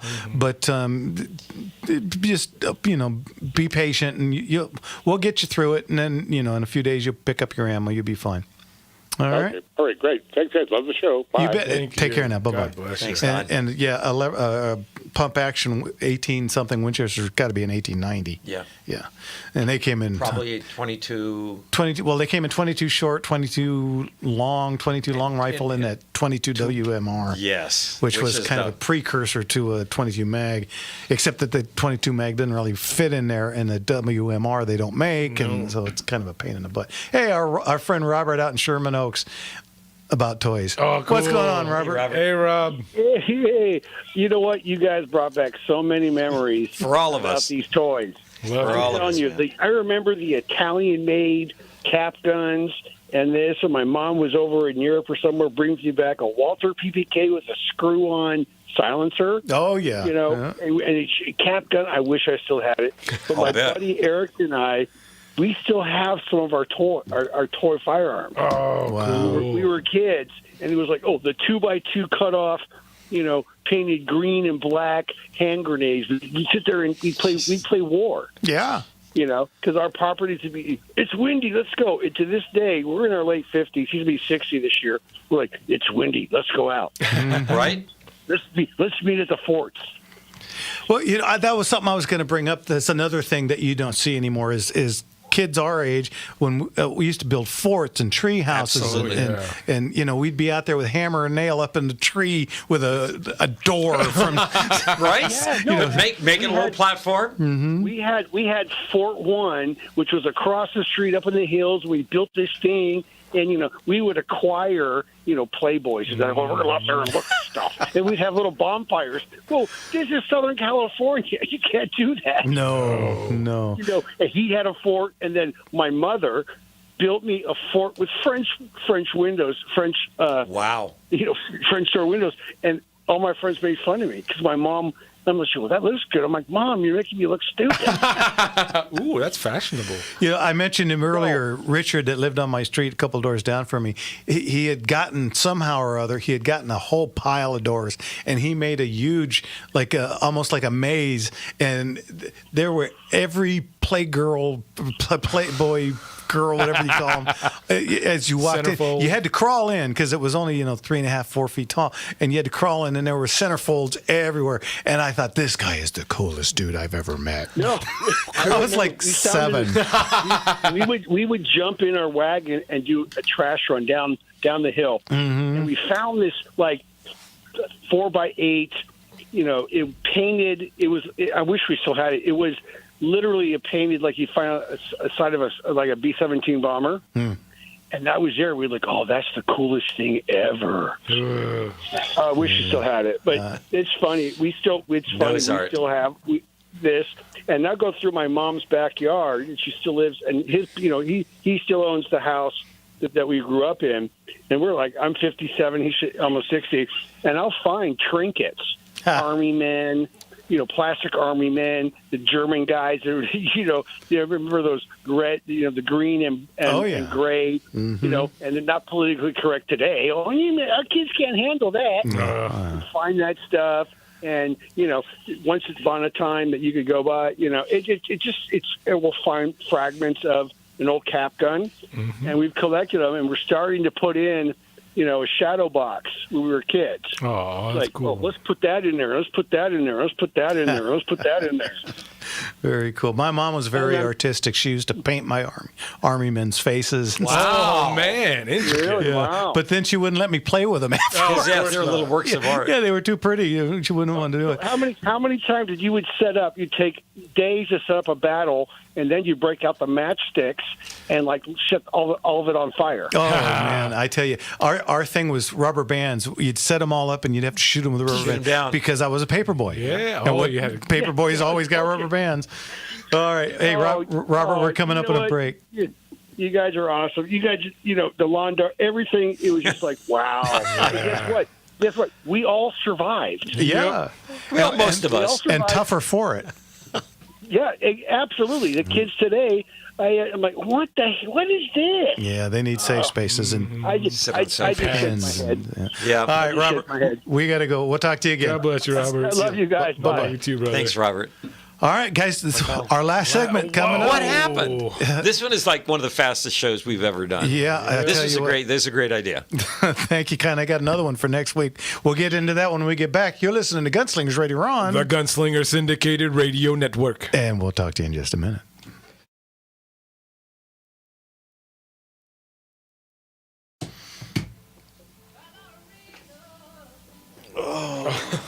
Old Bark, we had pet chickens until our grandparents visited from North Dakota.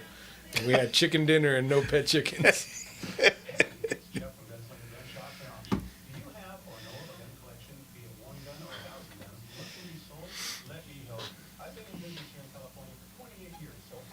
That's almost to be 29. Dang, next month, 7 years. Yeah. Actually, in 3 weeks. 3 weeks. I was looking up the most dangerous toys of all time. Mm-hmm. Of course, lawn darts on there. Oh, but yeah. there was a CSI fingerprint kit, and they found out it was 5% asbestos. Oh, jeez. What was somebody made I remember asbestos being in our ceilings in school. Absolutely. As a kid. The ring with the radiation in it that you looked in, like a little kaleidoscope the ring. Gilbert U-238 Atomic Energy Lab had actual uranium-bearing solar samples. Excellent. There we go.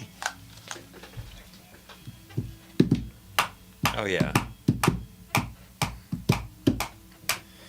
I may not always love you, long as there are stars above you.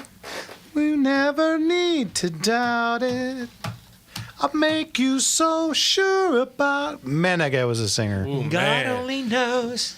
That's a great song. Welcome back, everybody, to our final segment for the night. Yeah. Okay. You know what? Because the phones are still blowing up, let's get to our friend Brent. Brent, what's going on? Brent? Shalom, Brent. Shalom, you bruised, battered, and bloody gunslingers. That's just mostly me, but yeah. What's going on, Brent? Well, you triggered and had me at my early boyhood war toys during the 1960s. Mm-hmm. And it just shows what a different universe Los Angeles and California were. Yep. It's unbelievable. And that any one of us is still alive speaks of God's grace. I have to agree with you there. Yeah, he definitely watched out for me more than once. Yep. And, I think I had a unique experience growing up because after World War II, my father bought a warehouse in downtown Los Angeles and went into buying and wholesaling literally tons of government surplus guns, ordnance, ammo belts, boxes, backpacks, Jeep cans, and every form of military paraphernalia. Wow. And it made me and his authentic war toys very popular with all my friends. I would imagine. You know, and it's just surreal because you're rushing back all these memories I had, from so many decades ago. And he would bring home things like an Air Force G suit and the jet helmet that went with it. Oh man, that's cool. A regular surplus sergeant. Right? Remember that? Remember that store off of the 10 freeway? A great big old army guys on the side of the road. The surplus sergeant. Hollywood. Yeah. I'm sorry. Vine and was it Melrose? The supply sergeant. The Supply huge sergeant, store, right yeah. down the heart of Hollywood, man. Yeah, and you could go in there, and little kids, you could pick up anything. Bandits. Yeah. Flechettes. Run around the store. Look at that, a real machete. Well, that was part of the memory because Supply Sergeant it was on Hollywood Boulevard was one of the guys he would sell to, one of his vendors, and also the War Surplus store on Vine and Martin Redding as well. Wow. And this whole thing started too. Las Vegas started having conventions, and it started, if I'm not mistaken, it wasn't like the 60s. It was the Surplus Association.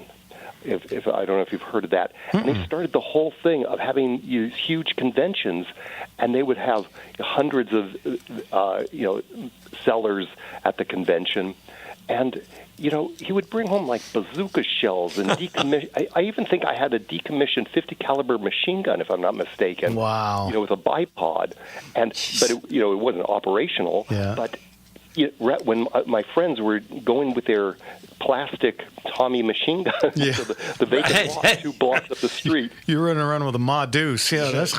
You lose. Sorry, kids. It was like 50 pounds. And it was like, they're running all over the vacant lot, and they could even think of taking all this to a vacant lot and playing on Wilshire Boulevard, and nobody even thought about it. Oh, I know. A different world. Yep, definitely. There was a place in West Covina growing up called Bahuka's Restaurant. Remember Bahuka's? I remember Bahuka's. And right out front, they were on Francis Skeeto and Sunset, and they had a real World War II anti-aircraft gun. Like a Bofors gun, right? Yeah, and when they first put it in, everything worked. It was like fully functioning, and unfortunately, some kid got up on it and crashed and burned, and so they had to weld everything shut, and it was no fun anymore. But why we can't have nice things? Ruined it for everyone. Yep. But when they first started, I remember that place. Yeah. Yeah, and all this stuff, it used to be just dirt cheap. It would cost hardly anything, and so it was so surreal that he could just bring home this kind of stuff. Yeah. And he would bring home solid rocket fuel from the space program. A little C4, kid. Happy birthday. And I would. It was that I didn't blow myself up. I packed it into one of the bazooka shells. Yeah. And it was quite an impressive feat. Here, kid, have a Claymore. What do you think? These candles don't go out. Ever. All right.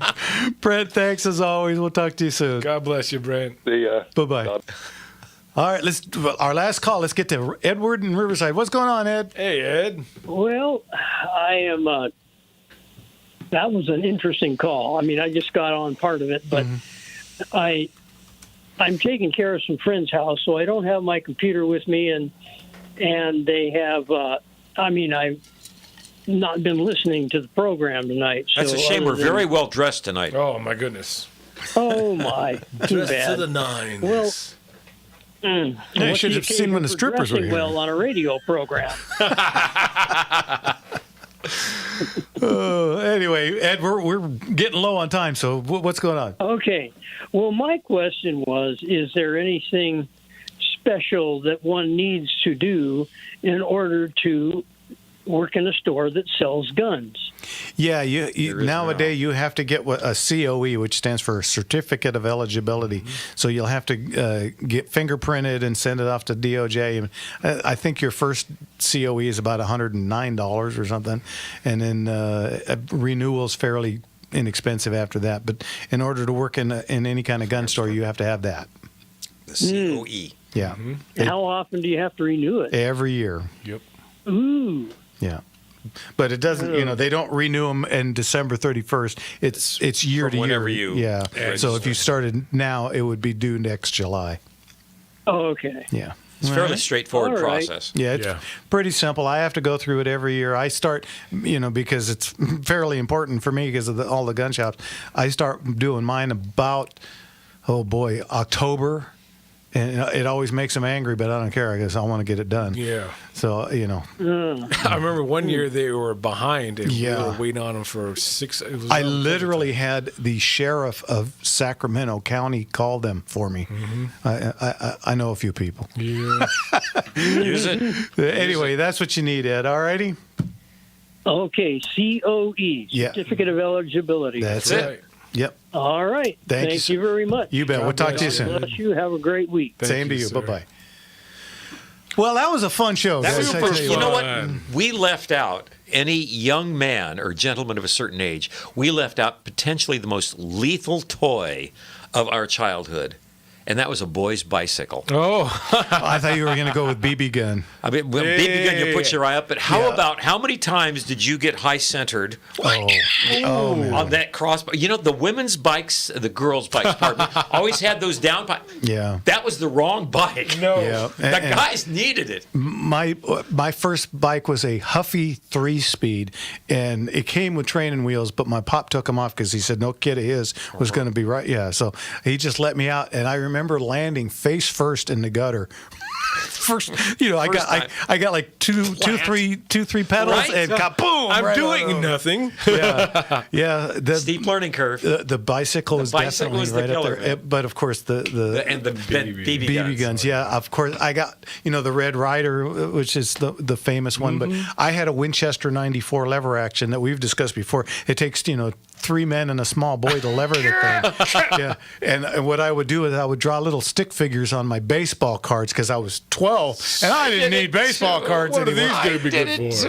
Yeah, and I put them out, and that's why Mickey Mantles are so expensive because I had them all, and I shot them full of holes in them. Yeah. Oh boy. So. Okay, a couple of quick announcements. Okay, number one, don't forget September 19th. It's already right around the corner. Number two, our anniversary show is coming up in 3 weeks. The second Sunday in August is our anniversary show, and then. Next week's show, you ready for this? We haven't done this in a bit, and this was a big hit with a lot of people calling in about toys. Next week, best Western shootouts. Ooh, we haven't done that. Okay. Yeah, it's been a while. Challenge accepted. People always love it, and challenge accepted. Yeah, so get out your movies, guys. Start watching them. Next week we're going to talk about best Western shootouts. I remember last time we brought it up, we had some really good pulls out there. I remember I was watching them right on the screen to check them out. Yeah, I think the last time we did it, it's been about a year, and I think the last time we did this, we had something like 60 calls. Yeah, we had so many people on hold, we couldn't even get to them all. So yeah, think it over, guys. Call us in with your top 3 Western shootouts. Cool, absolutely favorite. Okay, we got 2 minutes left. I want to thank everybody at Kodo Cowboys today, the Cowboys, and yesterday at Cajon for putting up with me because I can be a handful. And, I'm working on my tan. Yeah. Right? End of summer. Come on. We got a month left, man. And I'd like to thank my wife, Kathy, for videotaping me. Here I am. That's cool. I wish she would have put some kind of filter because I'm starting to get fat again and it's not looking. I'm so disappointed. I got down to 195 and I'm back up to 215. Ever since the heart operation thing, I have not been able to lose weight. I hit 215. I don't go up. I don't go down. I'm just right there every week. 215. Just plateaued right there. Right now. And so I gotta have to start doing something. So any suggestions? Feel free to give us a call. GunslingerAuctions.com. I don't think you can call that, but you can give it a try. You know what? There's a phone number on that site, so you can do it. Oh, what are you guys up to this week? I'm fishing. I've been working on this book for Ray, the Book of Ray, one of the richest men in America. I've been ghostwriting his autobiography, and I'm submitting the final edits this week. I'm very, very excited to see this book. It's a good read. Guy was the son of a Brooklyn cab driver. Wow. And became one of the richest men in America. Awesome. Very cool. And that is the American dream. Excited to do that. Last 2 weeks of summer, so trying to keep the kids busy. I think Jimmy's got marching band practice all week, so good luck to him. All right, and you know me, guys. I'll be at work. There's the old music on the wall. That means it's time to go home. Don't forget to smile. Just a little curve sets a lot of things straight. Thank you, Leon. We'll see you guys next week. Good night, everybody. God Goodbye, bless. goodbye, goodbye, goodbye, We goodbye, love goodbye. you.